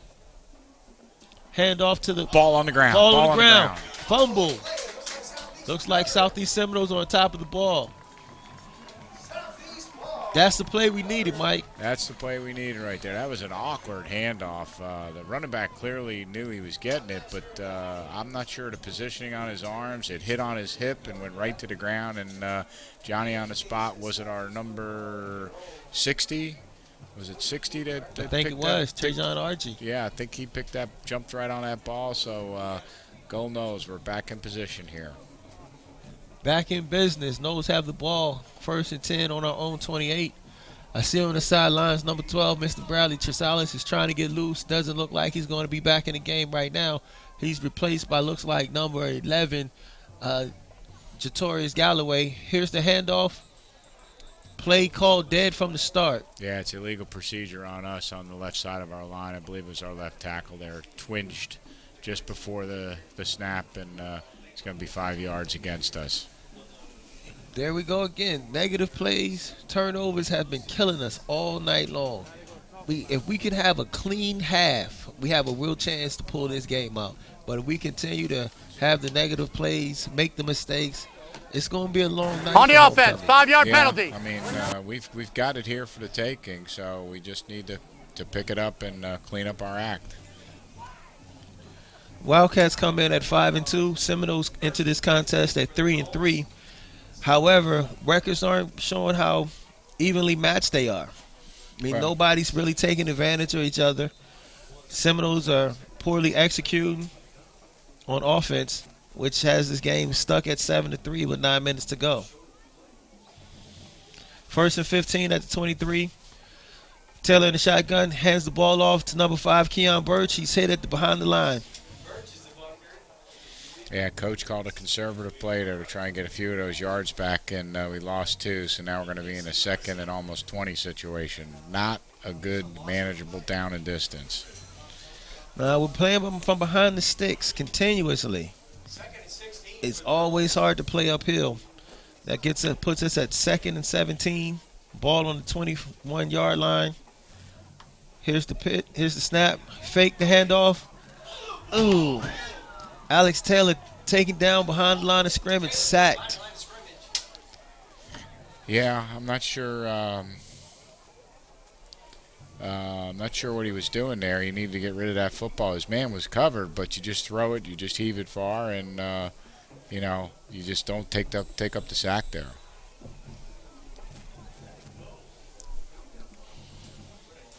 Well, 3rd and long here. 3rd and long. 3rd and 21 to be exact. Let's see what the Seminoles come up with. Ball's in the shotgun. Alex Taylor screen out to Keon Birch. He's up the sidelines. Breaks a tackle. Breaks another tackle. He's still on his feet. He's going. Great run by Keon Birch. Eluding several tackles. Shaking a couple off. Picking up the first down. Yeah, a little wheel route out of the backfield there. I think we were just trying to pick up a few positive yards and get a better kicking position, and nobody covered it for them. He went uncovered, and he almost took that to the house. Easy first down there. Go Seminoles. First down. Great run by Q. Low snap. Ball out to number 3, Tyler Stevens, and he breaks a couple tackles. Fights his way up to pass a first down. Looks like we got something going here, Mike. Yeah, that little screen, that little bubble screen right there. We got a couple men that blocked, and he scooted right up there, straight up the field, and makes it a 2nd and very short. Latrell Peavy has entered the game in the backfield. Here's the snap. Another low snap. Throws off the timing. Taylor fumbles the ball. Ball's picked up. Picked up by the Wildcats. Oh, boy. Well, there's not much you can say about that right there. Low snap. I think his arm was moving, but the ref didn't see it that way, and we just, as we're driving there, we gave up the football right back to him. Those are the killers. Yep. It's what we've been saying continuously all evening. You get 2 or 3 positive plays, moving in the right direction. Looks like momentum's on our side. Looks like we're going to take this thing in, and then we have a turnover or a negative play, and it just kills the momentum. Ball turned over to the Wildcats. 1st and 10 on looks like the 44-yard line. Here's the snap. Number 10, Lindsey hands the ball off up the middle. Gain of about 5 yards. Yeah, just to that fullback, number 34. They gave it off to him. There was a little hole there, and he picked up a good solid 4 or 5 yards. Gain of 4 on the play, 2nd and 6. I know the defense has got to be somewhat anxious right now. How long can we expect them to keep holding them out of the end zone? They're doing a great job so far. We got to be able to put some execution on both sides of the ball. Wildcats on top of the ball. 2nd and 6, ball on the 48-yard line. Number 7's in motion. Fakes the handoff. Number 10, Lindsey's up the middle. Great tackle by Hitman Daquan Williams. Yeah, he came from the backside there, ran all the way across, and dragged him down. So yeah, he saved the day there because he had very little wiggle room, but he got through, and that looked like that could have broke it. So that was a great play by our number 7. 3rd and about, 4 or 5? Yeah, 3rd and 4. Seminoles place themselves in another tough position, needing to stop to get the ball back to the offense. Hopefully we can hold tight and get a stop here. I see number 12, Bradley Chrysalis, is back at cornerback. Ankle must be okay. Here's the snap. Back to Lindsey. They're going to test Chrysalis. Falls down on the play. Pass is completed to number 14, Johnny Jean, senior wide receiver, for a first down.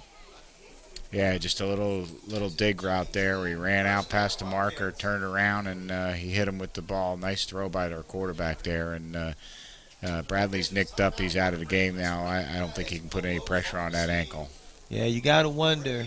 You know, it's a testament to his heart and wanting to be there for his team, but you got to wonder on that particular play if it would have been smart just to keep him on the sidelines. Looked like they went right after him. Yep, right after him. So it looks like we got a water break here.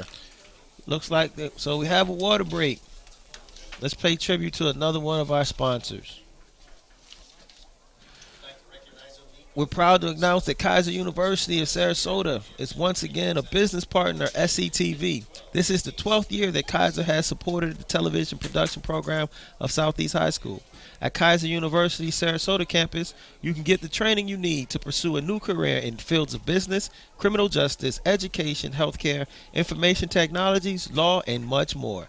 They offer associates, bachelor's, and graduate degree programs. Their Sarasota campus also offers a culinary arts and the baking and pastry program. You can find out more about Kaiser has to offer by going to their website at kaiseruniversity.edu.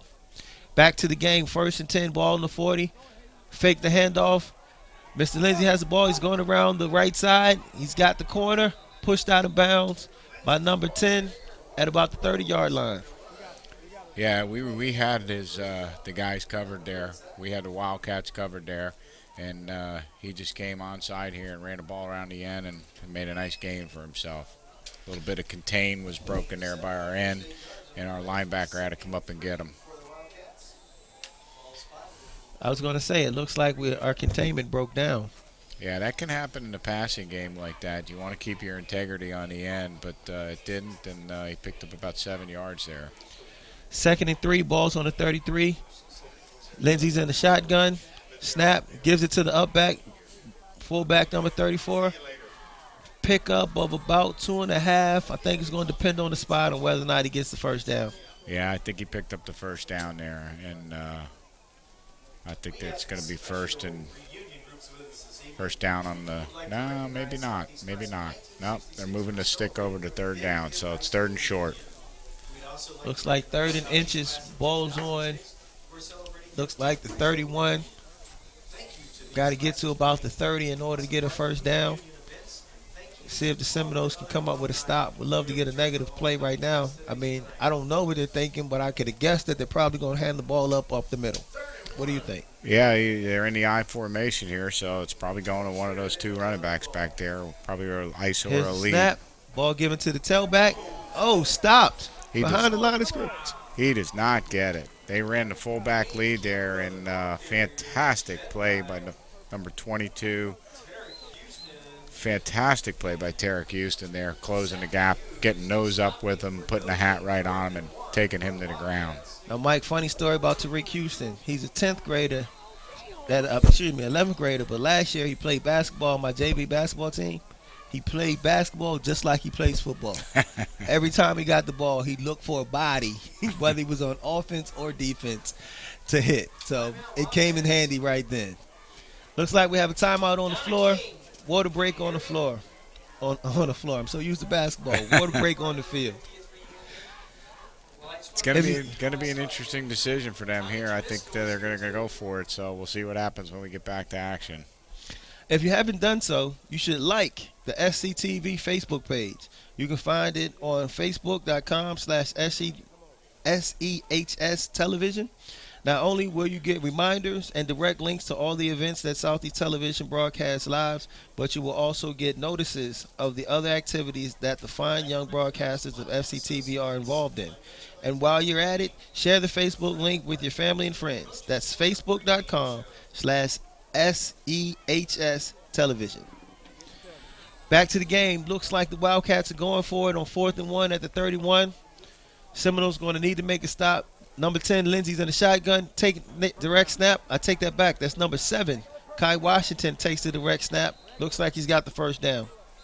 Yeah, that was just a big rugby wedge right there. They threw everybody right up the middle, and the force of nature, they pushed us back enough just to pick up the first down. Tough situation Seminoles were in with them running the ball so effectively up the middle, trying to keep them off from a half yard back. That was a tough call. Yeah, they snapped it back there to number 7, and just everybody ran straight ahead. The wedge, basically a wedge, just pushed the whole line of scrimmage back, and they picked up 3 or 4 yards, enough for the first down. So 1st and 10 at the 27. Wildcats coming up to the ball. Let's see what they have in store for us here. Shotgun. Here's a snap. It's a pass. He got hit as he threw the ball. Flag on the play. Looks like our DB fell down, grabbed the wide receiver. That again was number 12, Bradley Chisalis, out there on the on the cornerback. It looks like they're going at him every time he comes in the game. Yeah, the quarterback had his world rocked there, threw the ball and got whacked out. Pass interference. Threw the ball really up for grabs. It was 15-yard penalty. close, but we had 3 men there. I don't think we needed to interfere. It was an awkward interference, and that's going to give them the yardage here in the ball, and just an unfortunate break for us. I appreciate Bradley's toughness. He's showing some grit and some moxie, and he's fighting through it. But at some point, you got to say, okay, is it advantageous to keep him in there, or do we need to make sure that, we get somebody else out there that can, stay running out there and stay in coverage? So let's see what we'll do. Looks like he's come out again. He's been replaced by number 2, Terrence Pryor. Ball's on the 14-yard line, 1st and 10. Wildcats snap the ball, shotgun, handoff to, fake. Lindsey is around the corner to the 5, to the 4. Looks like he's in. Touchdown. Yeah, he just faked the ball to the running back here and ran right around the left end, sailed right into the end zone, basically untouched. So that's going to dig a little bit of a hole for us here at the end of the 3rd quarter with 3 minutes left to try and dig out of. Yeah, I think that issue of containment came back to bite us again. I don't know if they fell victim to the fake or they just had good blocking out there. But like you said, number 10, Lindsey went around that end untouched and basically walked into the end zone. So with 3:32, Wildcats go on top of the Seminoles 14-13, lining up for the extra point. The kick is up. The kick is good. Score goes on to be 14-3. Seminoles have dug themselves a hole right now. 3:32 left in the 3rd quarter, down by 11 points. Not unsurmountable if we can make sure that we don't have as many mistakes or negative plays, but we're really going to have a really solid quarter and a half. Yeah, we need 2 touchdowns is what we need. So I guess an 8-3 would work. Two-point conversion. If we got a field goal first and scored a touchdown, could tie it up. But we need to drive the ball down here, mistake-free football, and get us a quick score and get back in this ball game. Seminoles huddle up. Looks like they're trying to get themselves motivated on special teams. Hopefully, again, we can get a good kickoff, get some positive yardage, put our offense in a good situation, hopefully on their side of the field, maybe get us a short field, put a drive together and get some points. Ball game's not out of reach, but it's definitely getting close to that danger zone. Yeah, we can't keep giving them the ball. That's the key right there, is the mistakes we're making to give them the football. That's 2 touchdowns off of turnovers. Absolutely. They haven't really done anything We've stopped them. Capitalize on what we've done. Yeah, they've moved the ball a little bit, but we've stopped them effectively. It's not our defense's fault. So Stevenson and Pryor back to receive the kick. Ball is up. It's a little short. Looks like Daquan Williams has the ball. He's around the left side, fighting for yards. Get pushed out of bounds at about the 35-yard line. Decent field position for the Seminoles. We've had pretty good field position for most of the evening. We just got to capitalize on it, play mistake-free football, and try to put some plays together and put a drive together. 3:25 left in the 3rd quarter. Score is 14-3. Hardee Wildcats on top of the Southeast Seminoles. Seminoles have the ball on the 34-yard line, 1st and 10. Looking to make some positive plays and turn this momentum. Yeah, it's going to be interesting to see what kind of rhythm Coach tries to call some plays here to get them in. That's what they need. They need some rhythm, to get the ball moving, get some mojo going, and let's take this down and score. So it all starts up front with good snaps and good execution. So let's see what we come out with here. We got number 6, Alex Taylor at shotgun, 34. Latrell Peebles in the backfield with him. Fakes the handoff, throws the bubble screen to number 2, Terrence Pryor. Try to break the tackle behind the line of scrimmage. Yeah, they were ready for that one right there. They had that spotted right from the get-go. So that's been our go-to play all night, and looks like they're catching on to it now. Loss of about 5 yards. Seminoles got to put some plays together. Loss of 6. 2nd and 6, the ball's at 29. Teller fakes the handoff, caught in the backfield, tackle for a loss once again. That play looked like it was doomed from the beginning. I don't know what that was right there. He looked quickly to the left and then just pulled the ball down and tried to run it up the middle a little bit. Number 19, Isaac Moreno on the tackle. Seminoles look to be a little frustrated on offense. 2 receivers to the right, 2 receivers to the left.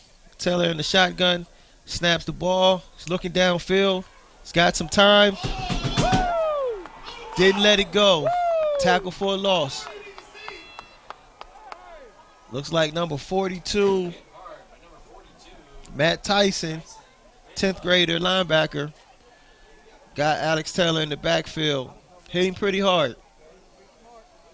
Yeah, he's got to get rid of that football so he doesn't take the sack. So 3 and out there on this series here. We got to get a good kick and try to play some defense and stay in this football game.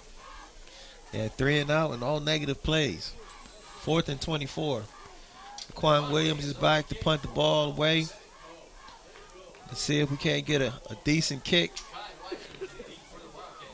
Kai Washington, number 7, is back to receive the punt. The punt is up. It's a high kick, short though. Takes a wildcat bounce, hits about the 48-yard line, bounces back to about the 45, which Wildcats will take over on offense with 1 minute and 22 seconds left, up 14-3. Defense will be called on again, Mike, to make a stop. Yeah, defense has got to jump back in there. They're on our side of the field, so they've got a short field again to start with.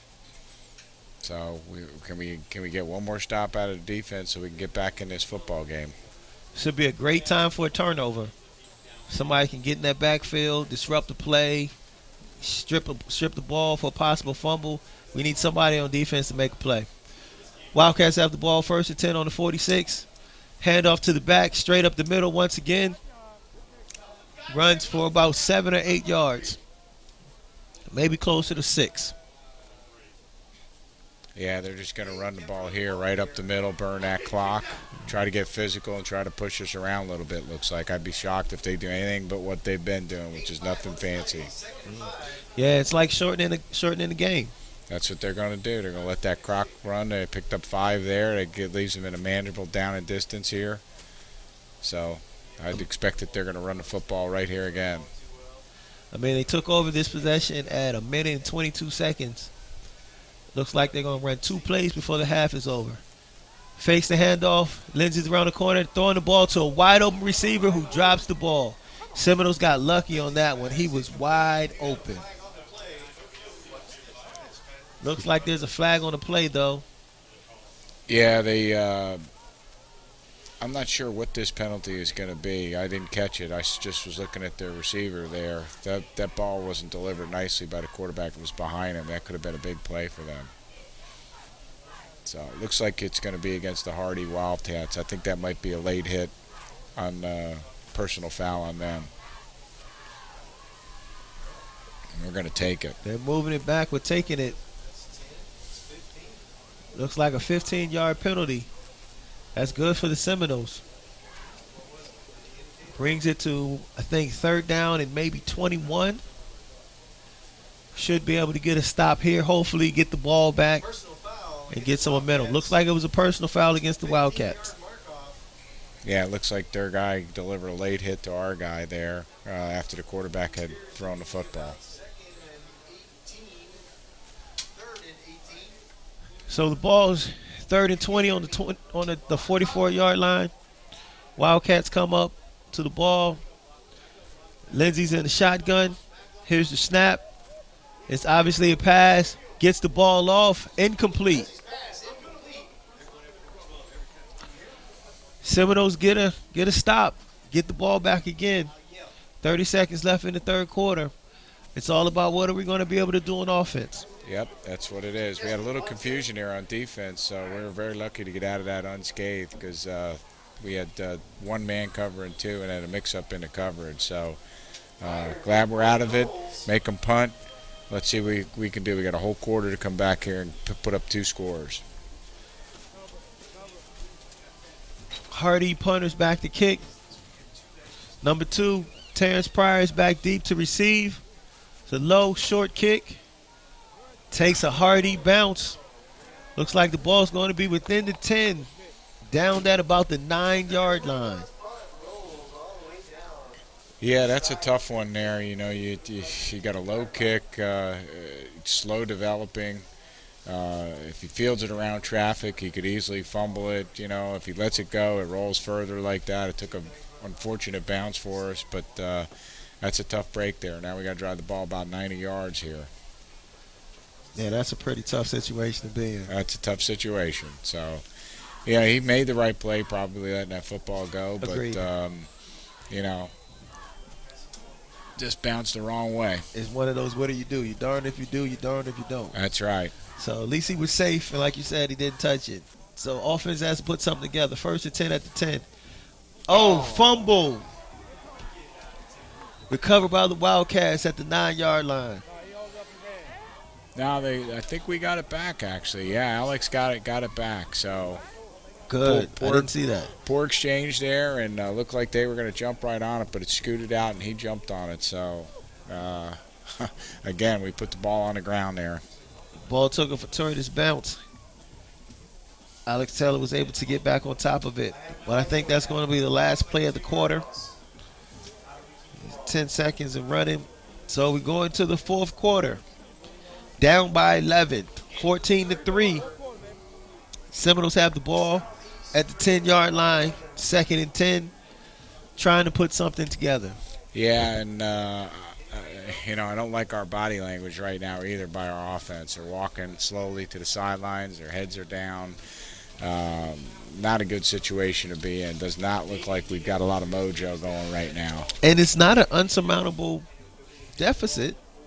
We just have to play mistake-free football and put some things together. Yeah, that's what we got to do. We haven't done it so far, so that's been our problem this year. This looks like a very similar football game to earlier in the year when we played Palmetto. Same type of football game. Moved the ball, had some great plays, but just continuously made mistakes on offense to keep them and actually give them the football game.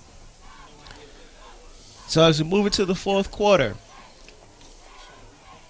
this is yet another promo for our sponsors. For the 3rd year in a row, Maechtle Associates Financial Planners are industry partners of SCTV. Mike Mott, founder and owner of Maechtle Associates, is a graduate of Southeast High School and a proud Seminole. For nearly 30 years, the Bradenton-based Maechtle Associates has been dedicated to providing the most comprehensive and personal process-driven financial services available. We'd like to extend our thanks to Mike Mott and his team for helping support the television students of Southeast. If you'd like to find out more about the financial services of Mott & Associates, simply go to their website at mottlandassociates.com. That's mottlandassociates.com. 2nd and 12, ball on the 8-yard line. Seminoles have the ball, quick screen. Quick screen to number 2, Terrence Pryor. Tackle for about a gain of 3. Yeah, they're on to that little quick screen now. They're playing us up tight, looking for it. So we're going to have to come out with a different play here to try and new wrinkle here to try and bust something. Now, Mike, at what point do we try to take a shot? Well, I hear the coaches next door have been screaming all night for let it go, let it go, let it go. So he's had some receivers running downfield, streaking downfield. 3rd and 10. Alex Taylor's tackled behind the line of scrimmage again. Looked like he's tackled just short of the goal line, maybe at the 2-yard line. Seminoles going to be forced to punt from their own end zone. That didn't look good from the start. No. Came off the edge, looked like it was untouched, and rushed around the edge and just wrapped him up and sacked him for a loss. 4th and long.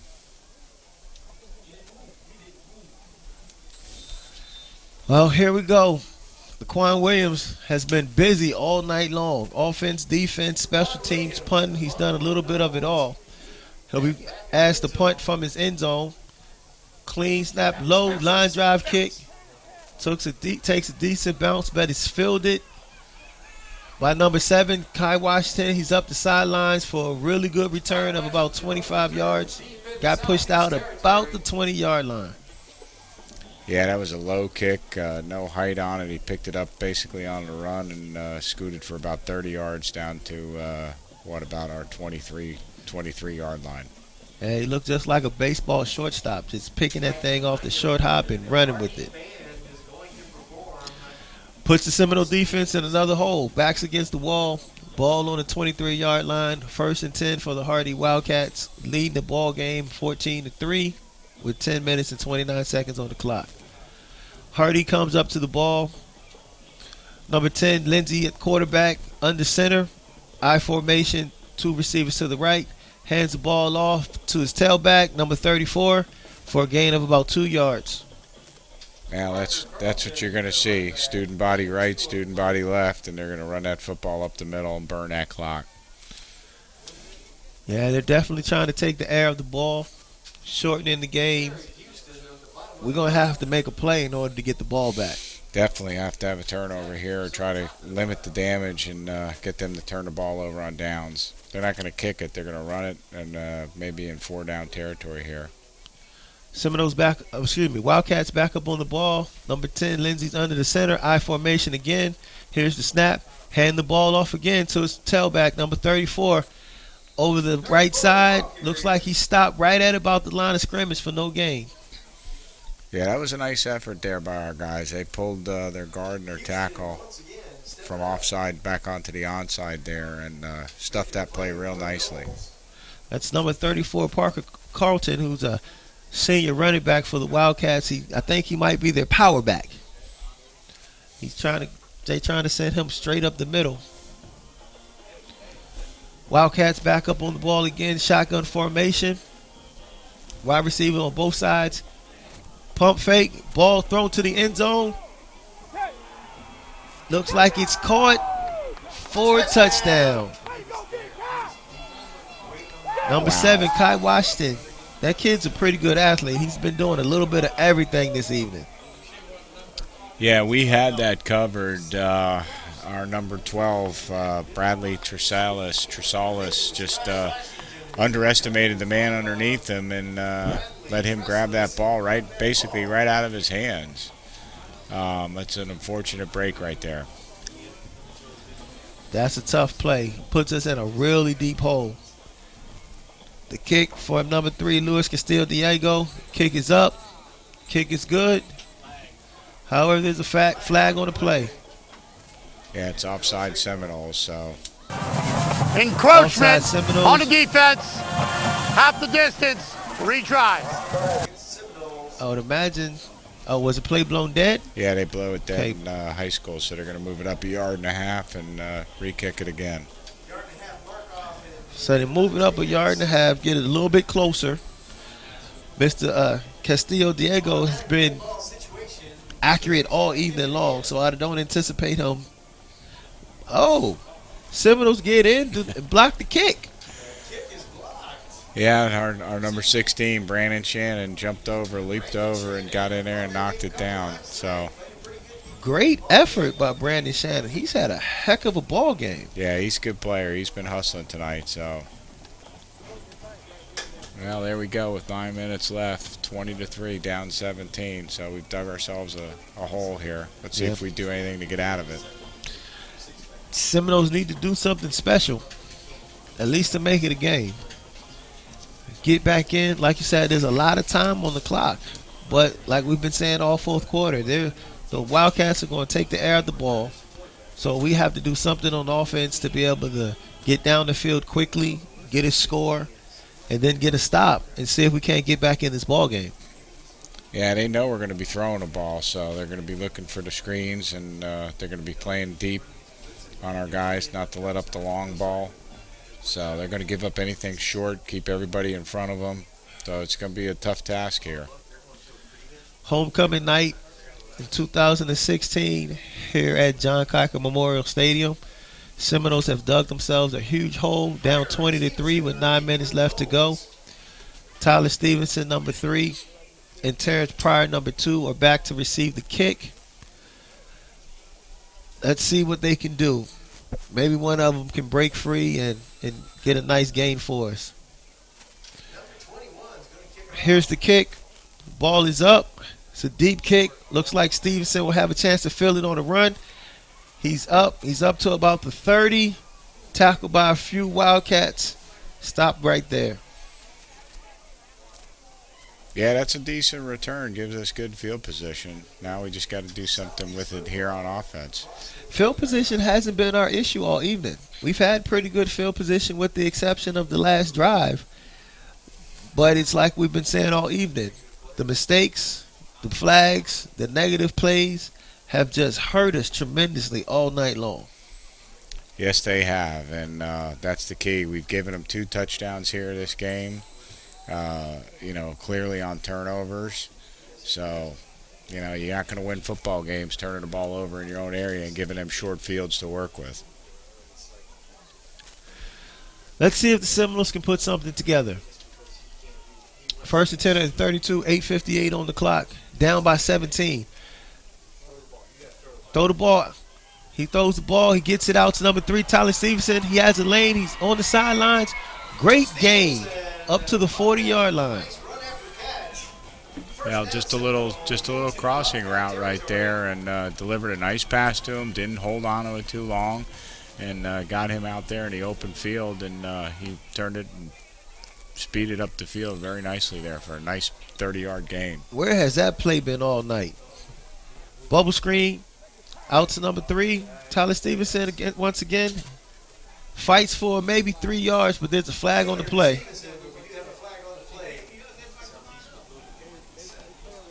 Yeah, I don't know if we were set on that. No, that's going to be a legal procedure on us there. So.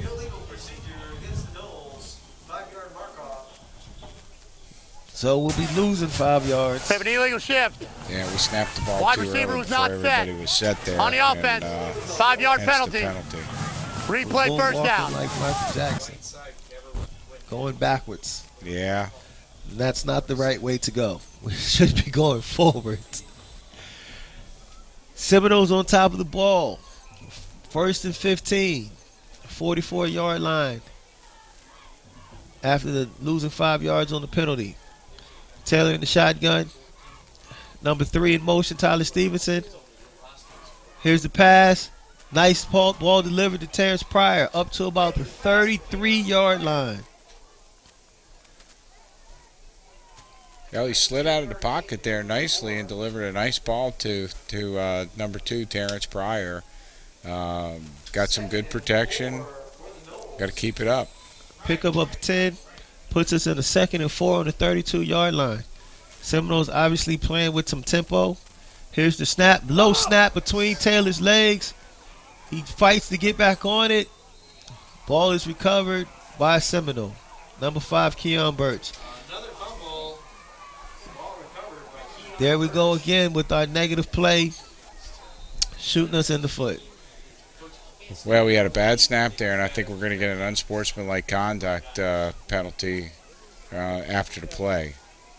So that's going to be a double whammy to us right here. Southeast self-destructing just a little bit. Really not putting ourselves in a good position here this evening. Well, we're frustrated, and that's coming out now for full-fledged for everybody to see. Not sure who that personal foul was on. But our referees are huddling middle of the field, trying to figure out exactly what they're going to do.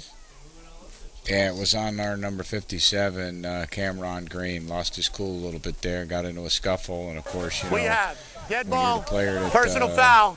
It's last. You're always On going the to get defense. called. Oh, looks We like have they're dead calling ball. a double. Personal foul. That's good. On So the it's a offense. double foul, so it's They're gonna both going to offset.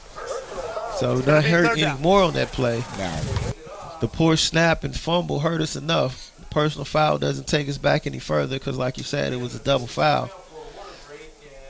Yeah, they usually don't catch the first guy. They catch the second guy, but we were fortunate to catch a break there. So if we want any chance at all, we need to convert this yardage here and get a touchdown here very quickly.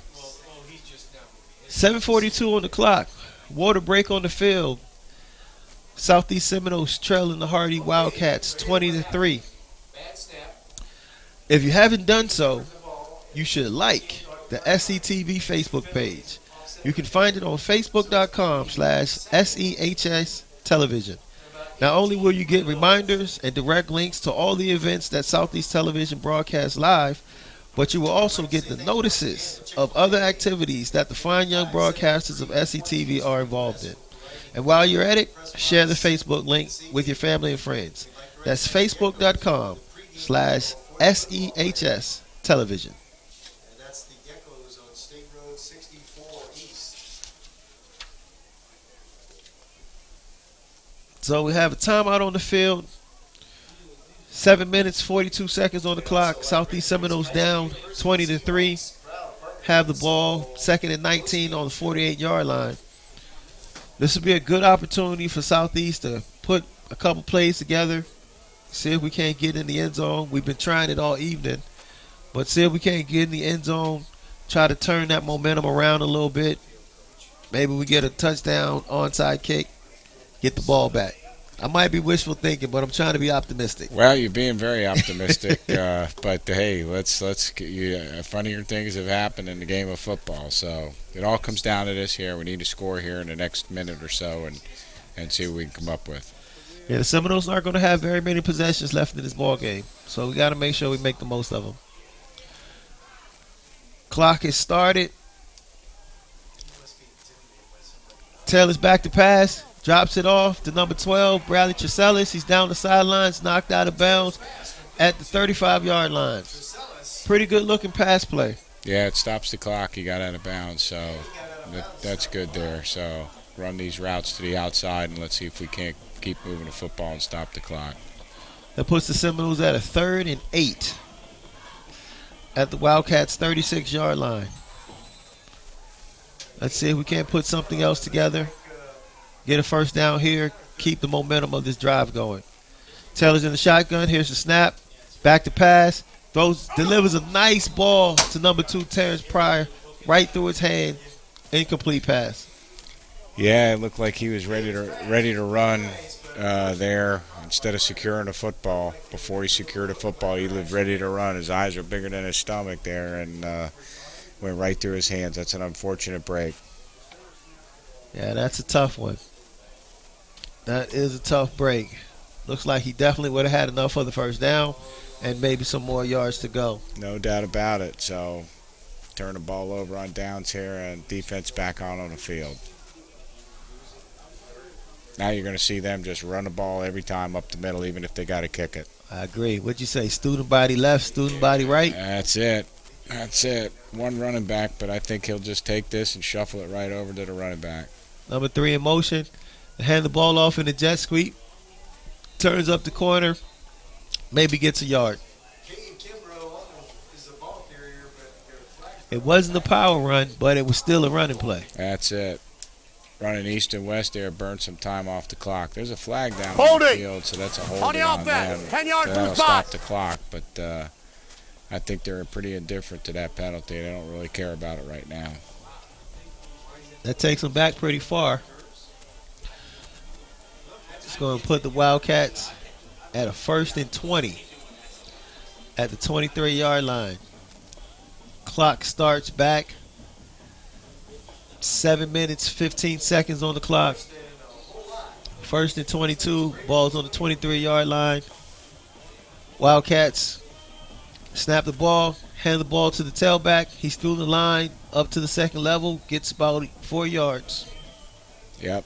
All the backs in the backfield there, that full house backfield back there. Ran the ball, clock moving, under 7 minutes. 2nd down. By the time they're done with these 2 plays and they got to kick it, it'll probably only be about 5 minutes left in the game. Yeah, they're eating chunks of time up. They're being very methodical in their play call, coming up to the line, using as much time as they possibly can. They are really trying to slow the game down. 2nd and 20, ball on the 23rd. Lindsey's in the shotgun, hands the ball off once again to the back. Through the line, picks up for a game about 5. Puts them, it looks like, at a 3rd and 15. 3rd and 15, clock moving. Same thing. They're going to call that play, 1 or 2 plays like that, same play, run the ball up the middle, throw the punt team out there, keep milking the clock, kick it away with probably about 4.5 minutes left in the game. Yeah, I think the Wildcats are very content on, like you said, letting the clock run, getting as many plays in as they possibly can, and then going on defense and trying to make sure that the Seminoles stay out of the end zone. Clock's becoming our enemy now. Wildcats up, 3rd and 17, ball on 29. Here's ball's given to the up back. Running side to side, tackle behind the line, but he does not get out of bounds, which is obviously in the favor of Hardee. Clock continues to run, 5:18 on the clock. Now, smart play by their guy. He knew he wasn't going to get any yardage, and he just went down before the sideline there and kept that clock moving. That was a good play. That was a good smart play. Hardee's going to be forced to punt. Number 2, Terrence Pryor is back to receive the kick. 4:55 on the clock. Here's the snap. Kick is up. Low line drive. Pryor just lets it bounce and roll. Is down right at the 45-yard line. Seminoles will start their next drive at their own 45, 1st and 10, 4 minutes and 44 seconds on the clock. Yeah, well, it's a learning experience for these kids. You know, they've got the talent to make some plays on offense, but you know, not smart football tonight is what's going to wind up costing us this football game. And I think at all levels of sports, execution is one of the most important elements to being successful. Well, you know, you got 11 guys. You got to have them all doing their job and doing it effectively, and everybody on the same page. If one breaks down, there it goes. Seminoles with trips right. Taylor back to pass. Throws the ball out in the flat to Stevenson. Cuts back to the middle, still on his feet. Cuts it back up. Gets pushed out of bounds at about the 45-yard line. Pickup of about 9, maybe 10 yards. Thought he got out of bounds, but it doesn't look like he did. Picked up 9 yards. Yeah, he was out of bounds there. I'm not sure why they kept that clock running right there. Maybe, Yeah, I thought he was too. maybe the ref needs to get out tonight. He's trying to get home. Taylor in the shotgun, back to pass, throws the ball to number 2. Good catch on Terrence Pryor. Tackled by a host of Wildcats at 35-yard line. 3 minutes 58 seconds left on the clock. 1st and 10 at the 46-yard line. No, excuse me. 36-yard line. Got a little injury there to our, looks like our number 71. That's Siobhan Rose, right? Siobhan Rose, correct. He's getting up. He's to his feet. I have a lot of respect for Siobhan Rose. He's a senior this year. Last year blew his knee out, ACL. Fought really hard in the offseason. Went to his rehab all year long just to be able to come back and play for his senior year. It's a true testament of his courage to be even out here playing on that knee. Tore it up pretty bad last year. He's a big kid. He's disappointed, obviously, tonight. Looks like he may have got his bell rung a little bit right there. Coming off the field reluctantly. And he's going to have to take a blow here for a play at least. Well, we have a timeout on the field? Yeah, we got it. Well, that was an injury timeout, and I don't know if we called one, but break in action. We're going to go back right here and see if we can at least get a little bit of satisfaction here with putting some points on the board. Yeah, I think the coaching staff was trying to get an extra timeout off that injury. Can't blame them there. 3:50 left. Got to pick up the tempo a little bit. We're letting a lot of time go. Here's the snap. Taylor back to pass. Throwing deep to the corner. He's got a man one-on-one. Up in the air. Incomplete pass. Well, they blitzed there. We picked up the blitz up the middle, and Alex finally did throw the ball downfield, and, you know, we almost wound up getting a touchdown out of it. Was underthrown a little bit, but basically became a jump ball. And you got 2 athletes battling. That almost popped into Bradley Tresalis' hands there, so need to do a little bit more of that. Good to see Bradley back in the game. As we both know that he was shook up a little bit earlier. It looked like a left ankle injury. Good to see him back out there on the floor. As a senior, I know he really wants to perform well in this homecoming game. Seminoles back on the ball. 2nd and 10, ball on the 36. Not sure what's going on the field right now. Looks like a lot of confusion. Yeah, I think Bradley's got to come off. He's got an equipment problem, and when he fell down there, got an equipment problem with his helmet, so he's off the field right now. They got to fix that.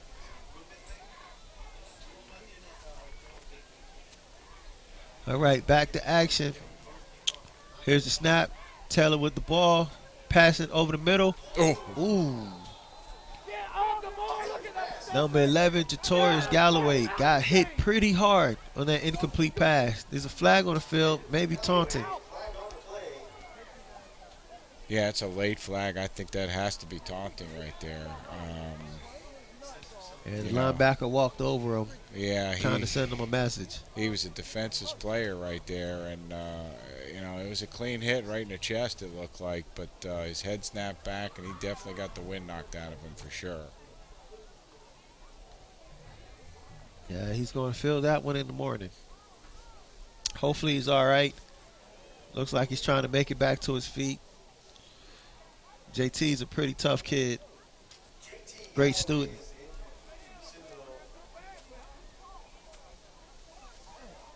Yeah, we have a dead ball. Unsportsmanlike conduct, taunting on the defense. 15-yard penalty. Penalty results in a first down. Yeah, that's one of those plays as a wide receiver coming across the middle. You know there's a linebacker somewhere waiting for you. Right, and he lit him up on that one.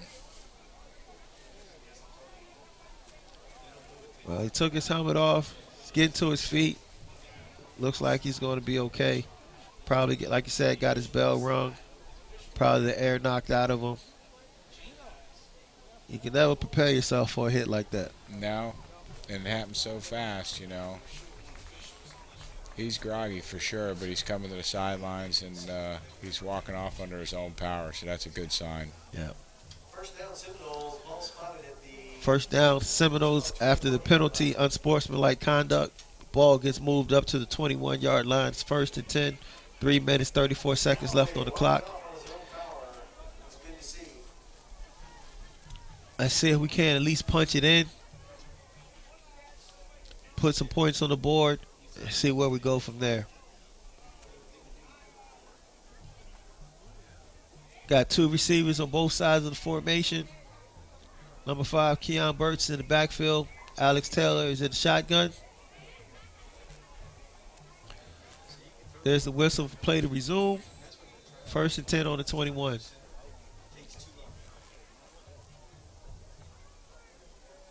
Hand the ball off to Birch.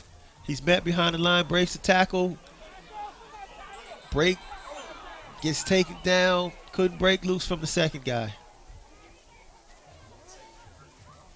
Now he was held out to dry there. He's trying to fight. They held him up, and they wrapped him up pretty good there.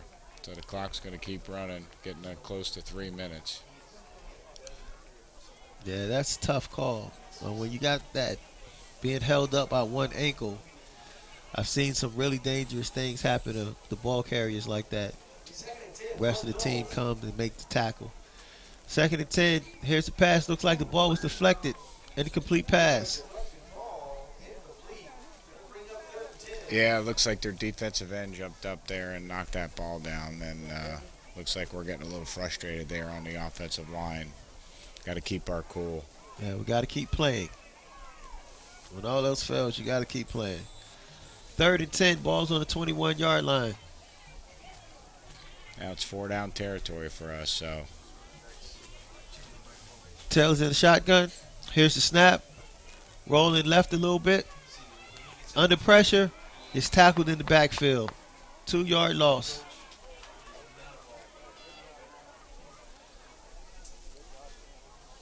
Yep. Another flag on the play. Unsportsmanlike conduct on them. It's getting downright chippy out there. I hate to see the refs lose control here in the last couple of minutes, but It's going to stop the clock. We're going to pick up a first down for us. Looks like unsportsmanlike conduct on them. Yep, it's going to be a first down for us and almost goal to go, or probably will be goal to go, I believe.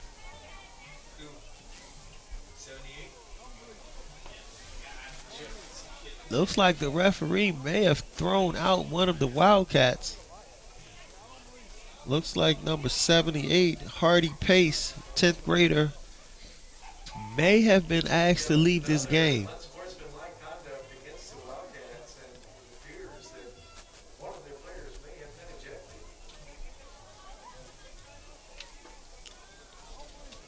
I can't really tell, but they're definitely walking him to the sideline. Yeah, it's going to be short. It's not going to be a first down. It's going to be fourth down. So we're going to be going for it. Looks like they called a timeout to discuss this with the referee. It's going to be fourth and about 4 yards for us. 2 minutes and 43 seconds left. I'd like to see us at least try get a touchdown and a little consolation and put the ball in the end zone. Yeah, they would have nothing to lose at this point in the game. Nothing to lose. Let's keep playing for the full time, and let's see if we can't get some points here. I agree. Well, scoreboard says 1st and 10, but you're right. It's actually still 4th down. 4th and 4. Seminoles have the ball. Looks like the 14-yard line. Would really love to see us get this first down or even get it in the end zone. Like you say, make the score look a little bit more respectable. Oh, Seminoles hit him with a hard count.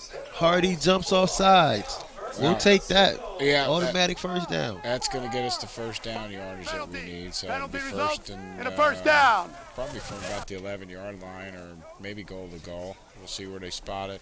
Yeah, it looks like we're on the 9. Yep, so it's goal to goal. So now we got 4 plays to work with here. Great move by the quarterback, Alex Taylor. Hard count at Hardee. Got him to jump off sides. Gives us a first down. First and goal to go at the 9. Taylor has the ball. He's around the end. Trying to get to the pylon. Scoots in for the touchdown. Great run by Alex Taylor to get around that end and get in the end zone. Finally get a touchdown for the Seminoles. Yep, we're on the board, so we got a nice consolation score there. So, well, you know, Mike, anything's possible. But I think I'm with you. I think that's a good consolation score. So when they read it tomorrow in the Bradenton Herald, it doesn't look too bad.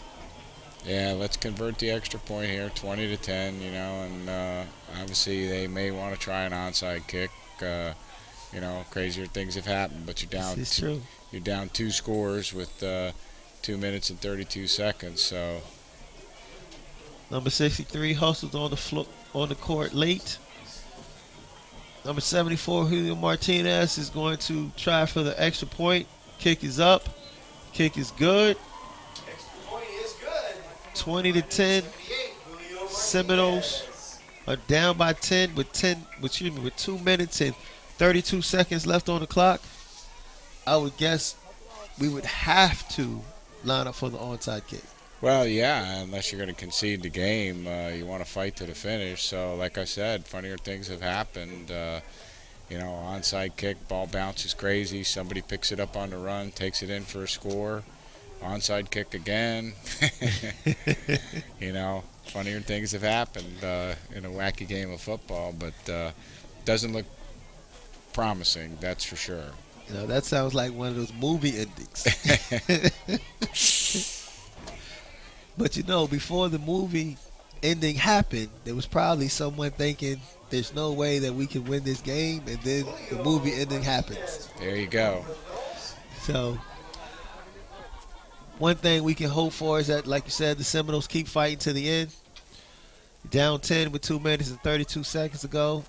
It is going to take a few miraculous plays put back together in order for us to get back into this game. So number 78, Julio Martinez, lines up for what looks to be an onside kick. Let's see if the Seminoles can get a good bounce, recover the kick. Kick is up. Nice bounce. But ball goes out of bounds.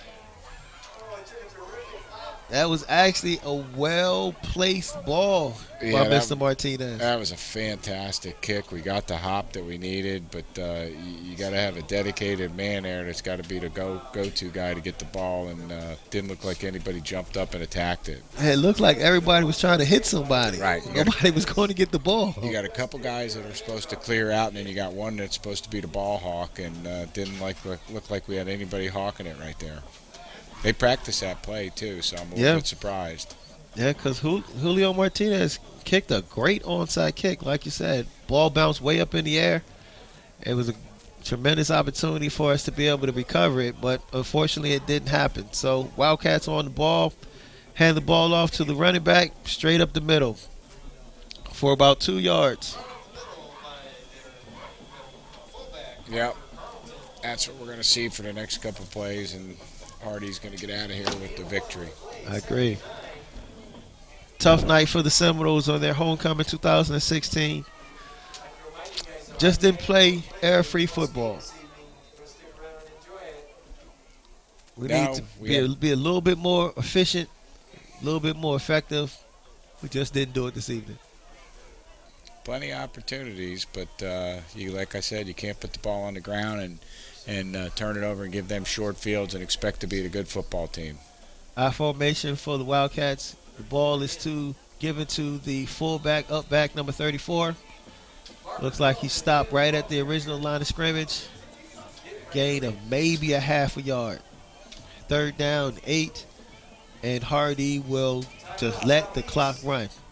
Actually, Southeast calls a timeout with 1:35 on the clock, down by 10 in the 4th quarter.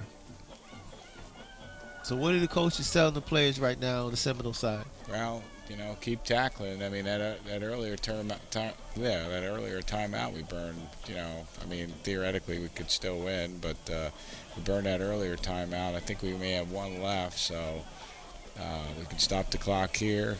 They're going to have to kick it.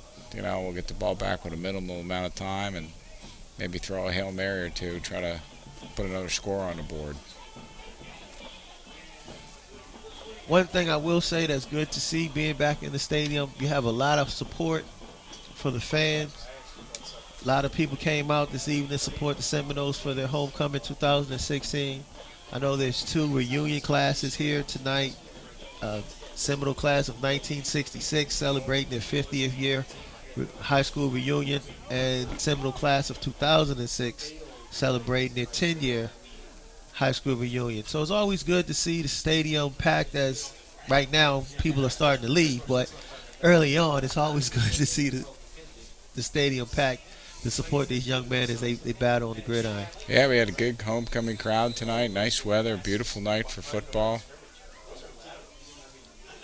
Wildcats on the ball, jet sweep. Fakes the handoff to number 7. Number 10, Lindsay, is straight up the middle. Looks like for a gain of 9, depending on the spot. It's going to be 4th and a yard.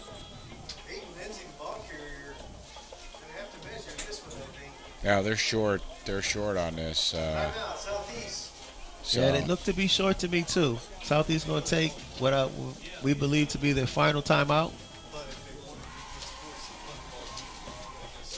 Start the clock with 1:24. That's what we need with the SCTV, is that little box that ESPN has up here that lists the score and the timeouts and everything. That'd be excellent to have that little gizmo. Yeah, that would be good. That would help us out a lot. Right. It's over here, so it's over here hidden in the corner. If we can get that on the screen all the time, that'd be fantastic. Maybe we have to talk to the executive producer of the show to be able to get us some extra perks over here. Yeah, make our jobs a little bit easier. Yeah, maybe Johnny could center that thing a little bit more so we could see that. Seminoles come out to the field, 1:24 on the clock, 4th and 1 for the Wildcats. Pretty sure they're probably going to run this ball straight up the middle and see if they can't convert this thing and salt the rest of the clock. They tried to hard count them. Seminoles didn't go for it. Timeout called by the Wildcats. So I guess they'll punt the ball to us, put us deep in our own territory, and see what we can do with it for the last minute and 24 seconds. Yeah, either that or we may try to go after this kick. What the heck, try to block it, Might as well. I mean, you got a minute and 24, pick it up, run it in, another onside kick. There it is. There's the miracle finish. There it is. Now, if that happens, we get the movie rights first because we predicted it. We get the movie rights. See, we'll have a recording as evidence, as proof that we predicted it. Then it'll come true. The movie rights will come our way. We'll have a donation to SCTV, and everything will be good. But they didn't punt it. They tried to sneak it and go for it. Seminoles stopped them. Turnover on downs. So much for our fantasy ending. There you go. Minute 18 left on the clock. Southeast Seminoles down 20-10 to the Hardee Wildcats on their homecoming night 2016.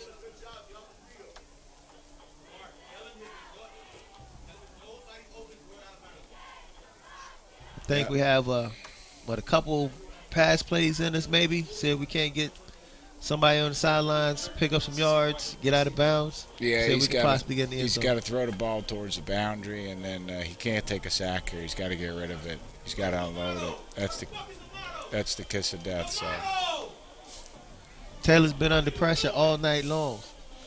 So I don't know how much time he's going to have to be able to get the ball off. Let's see. You know they're going to be coming at him. He backs. He rolls right. Throw the ball. Tyler Stevenson cut the wrong way. I would think coaches would have told him to catch the ball and get as many yards as he can to get out of bounds. Yeah, he's got to go right to the sideline right there because they were squeezing him from the inside out, and busting it back towards the traffic is not going to do him any good at all. Yeah, I think we probably lost about 10 seconds on that play. Taylor's back, throws the ball up. Dead ball. Incomplete pass, I should say. Again, there's my basketball vernacular coming in. Incomplete pass. Not sure what happened on that one. Wasn't a wide receiver anywhere near that pass play. No, both receivers were streaking, and he threw the short ball out there to the flat where there was nobody out there in no man's land. At least it stopped the clock. 3rd and 4, ball on the 49-yard line with 49 seconds on the clock. Taylor in the shotgun. Here's the snap. He drops back, throws a pass. Nobody in the area. Incomplete. Once again, there's a situation where the ball went to an area where there was no receivers occupying that space. Not sure what happened on that play either. Now, 4th down here, I think they got to throw something towards the end zone here. And they're only rushing 3. They're keeping 8 back, so he's got time. So just throw it up there and let's see if somebody can make a play. 4th and 4, 45 seconds left on the clock. This may be the Seminoles' last chance. Ball's up. Ball is complete. Tyler Stevenson, he's still on his feet. He's fighting for yards. Looks like he's got the first down, but in the middle of the field. Oh, that'll stop the clock to reset the yardage and move the chains, but they got to get ready here at the line of scrimmage, get ready to snap the ball. Change of being set. There's a whistle to start play. 33 seconds on the clock. We got to get the ball snapped. Wasting way too much time. Ball snapped to Taylor. It's back to pass. Get rid of the ball. Throws it up. Incomplete, out of bounds. Pass incomplete to Terrence Pryor. 21 seconds left on the clock. 2nd and 10. Ball's on the 44-yard line. Yeah, probably 2 more plays, or we might get 3 out of it. We'd love to see him take a shot at the end zone. What do we got to lose? Well, he's got number 12 up top there. Let's see if he can't streak by. They got everybody rushing. They blitz here. They rush straight in and blitz. Yep. Get him in the backfield. Taylor's dropped for a loss. 14 seconds. I think that might do it. Nope, they stopped the clock. I thought they were out of timeouts, but apparently they had one more. Yeah, I guess we did. That little indicator up top would have been really helpful. Well, it's down to 2 there. It was showing 3. It's down to 2. I know we don't have 2 left. So I thought that was our 4th time out there, but I guess not. Oh, we're 0 now on our little doogie up there in the corner. Magically, we went from 3 to 4, but that's the 3 to 0. But that's okay. That's okay. Seminoles had one more. They called the last time out. 12 seconds left on the clock. 2nd and 16, ball on the 45. Really, the only thing that's left is maybe taking a shot, throw it long for a Hail Mary, see if somebody comes down with it, put some consolation points on the board. Other than that, I would say let's get out of here as healthy as we possibly can. 1 loss in district and get prepared for next week district matchup against Booker. Let's see what the Seminoles do. You got it. It's not over, but here's the snap. Taylor's up, throws the ball complete to number 3, Tyler Stevenson. That's going to do it. 3, 2, 1. That's it. That's going to do the game. You look across the field, Hardee's coach is trounced with Gatorade as the Seminoles.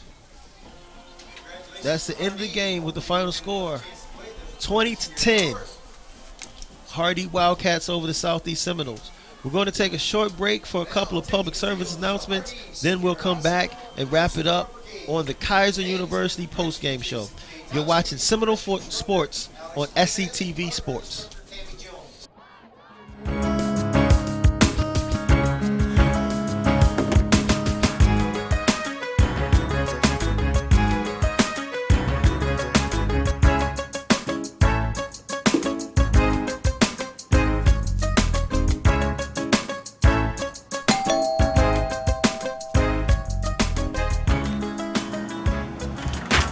Oh, hey, Lucas, come in. I have something foolish for you. All right. Sit down, sit down. All right.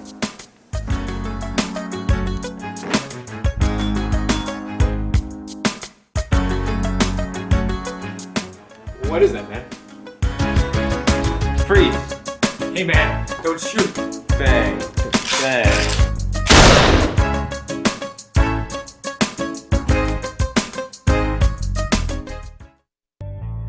What would you do to become a better athlete?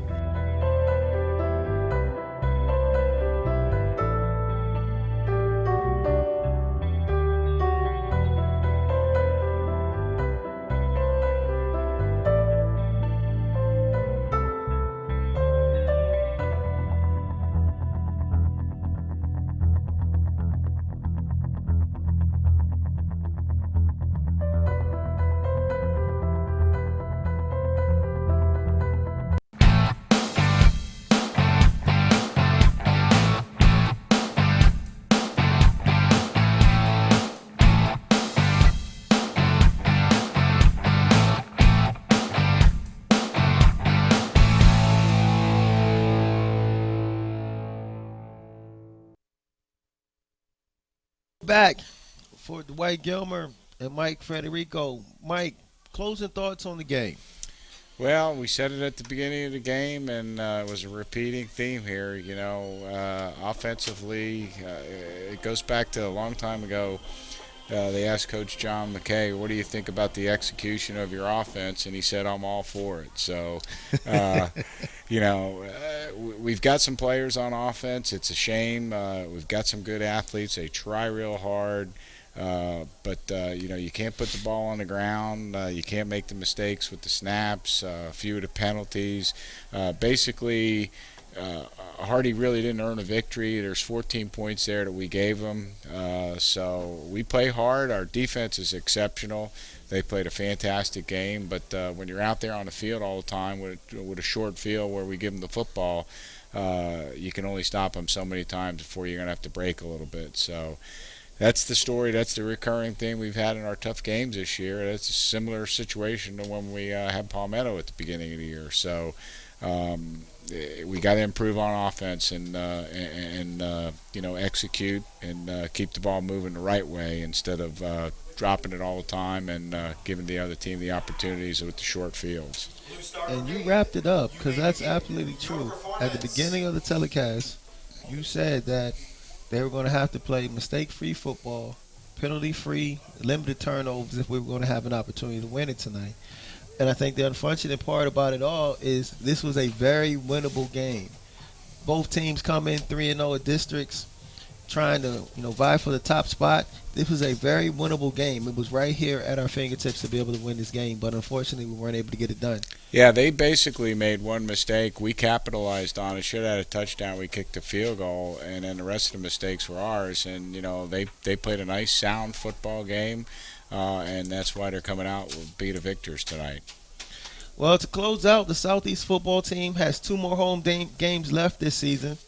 SCTV's next broadcast will be the district football game against the Booker Tornadoes next Friday, October the 28th.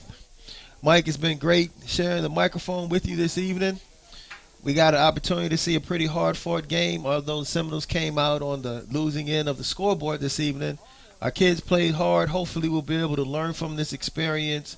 Now we're second place in the district. Hopefully we'll be able to take care of business next week and still be able to get into the playoffs. Yeah, if we take care of business next week, we should get a slot hopefully in the playoffs. So that's what we got to do. So I appreciate you, the fun night we had tonight. I wish we would have been on the winning end instead of the short end here, but we'll go get them next week.